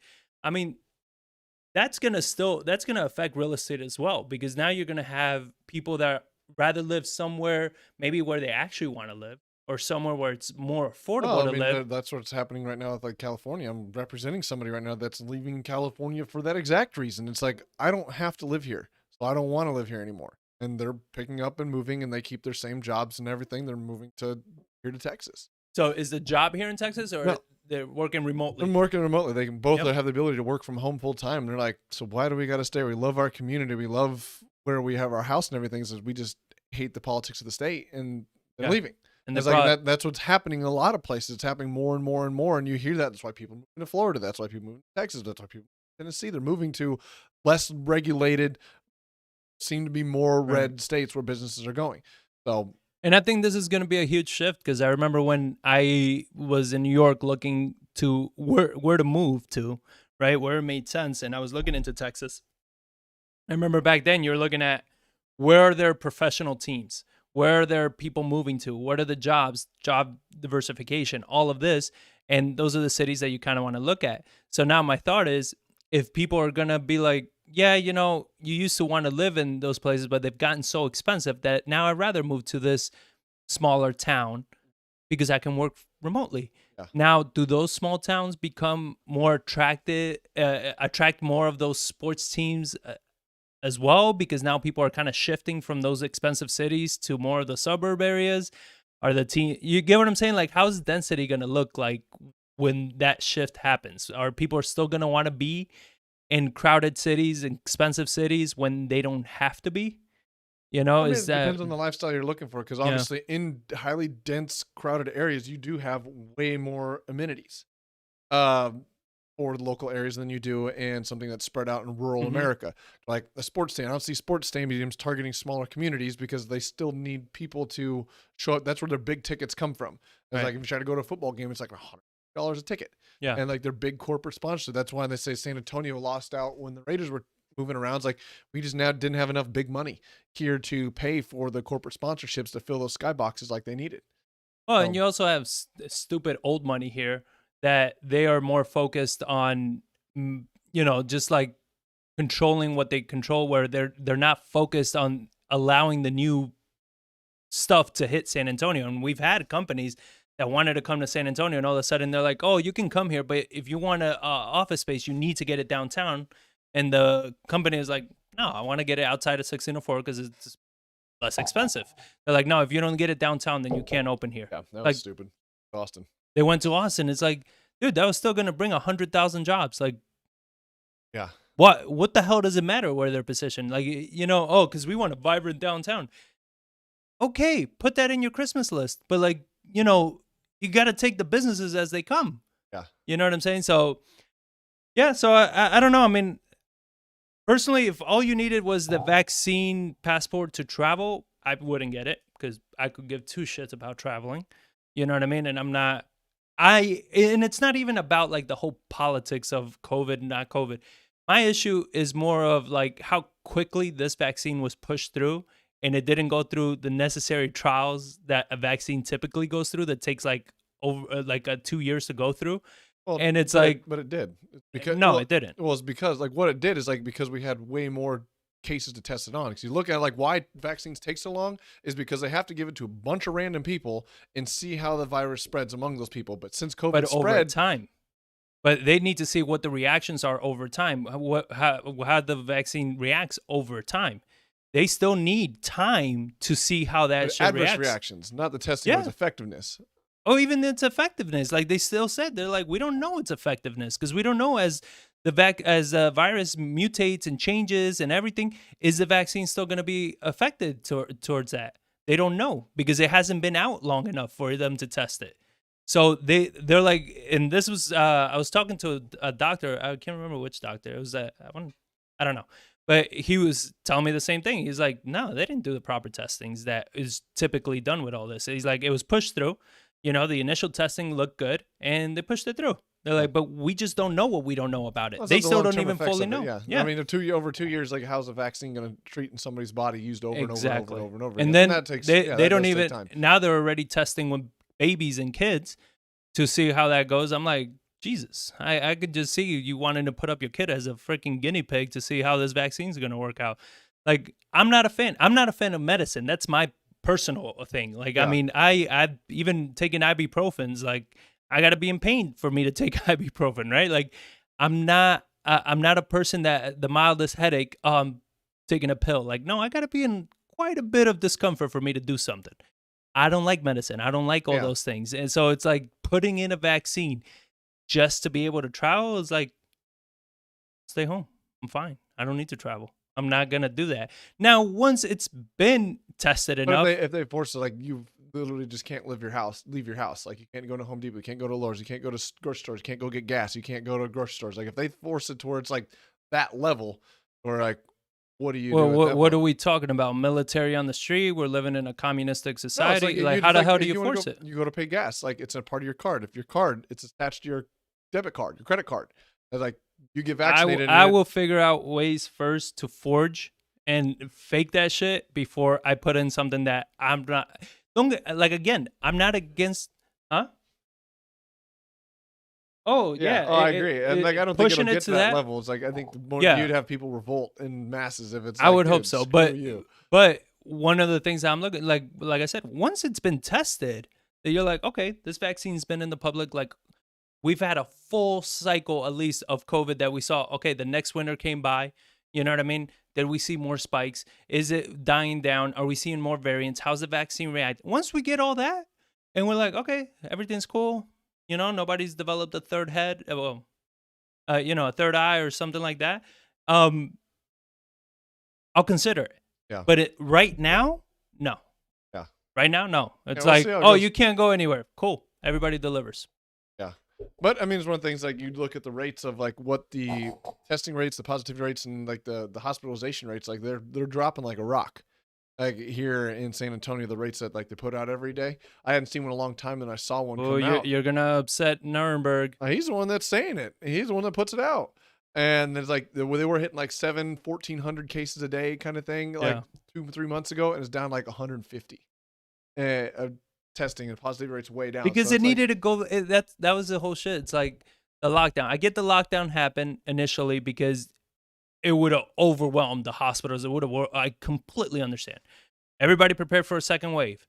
The second wave comes, which everybody knew about, yet the hospitals were still not prepared. I'm like, how would you not prepare for a second wave? So the numbers were still the same. Like we still needed, if we had a certain amount of people above this number, we would be overwhelmed. It's like, how did you not dedicate more hospitals, more room, open up other offices? Well, that's the problem. It's like they didn't have the staff. Great, you open up more hospitals, you get more equipment, but you can't just hire you and I go in there and start treating COVID patients. I don't know. I mean, because literally, you talk to nurses like they're working double shifts. They're like 18 hours, going home, get 6 hours sleep, go right back to the hospital. Yeah, but you had like when the spike happened, you had in Texas it wasn't as bad as like New York. You had so many nurses go from Texas to New York. Yeah, you know, like you couldn't tell me that you couldn't get nurses from North Dakota or freaking places where maybe they weren't as popular. But I think that's the problem. Is like everyone was having the spikes, so like they were short-changed on staffing. Like, yes, they could get nurses from somewhere else, but those nurses were staying there because they needed it there. Well, Mr. Kool-Aid man, as long as you want to keep, I don't know. To me, it's just a lot of inefficiencies that I just don't understand when you have unlimited pocketbooks to do all this shit, and yet it doesn't get done. I don't know. Just my thing.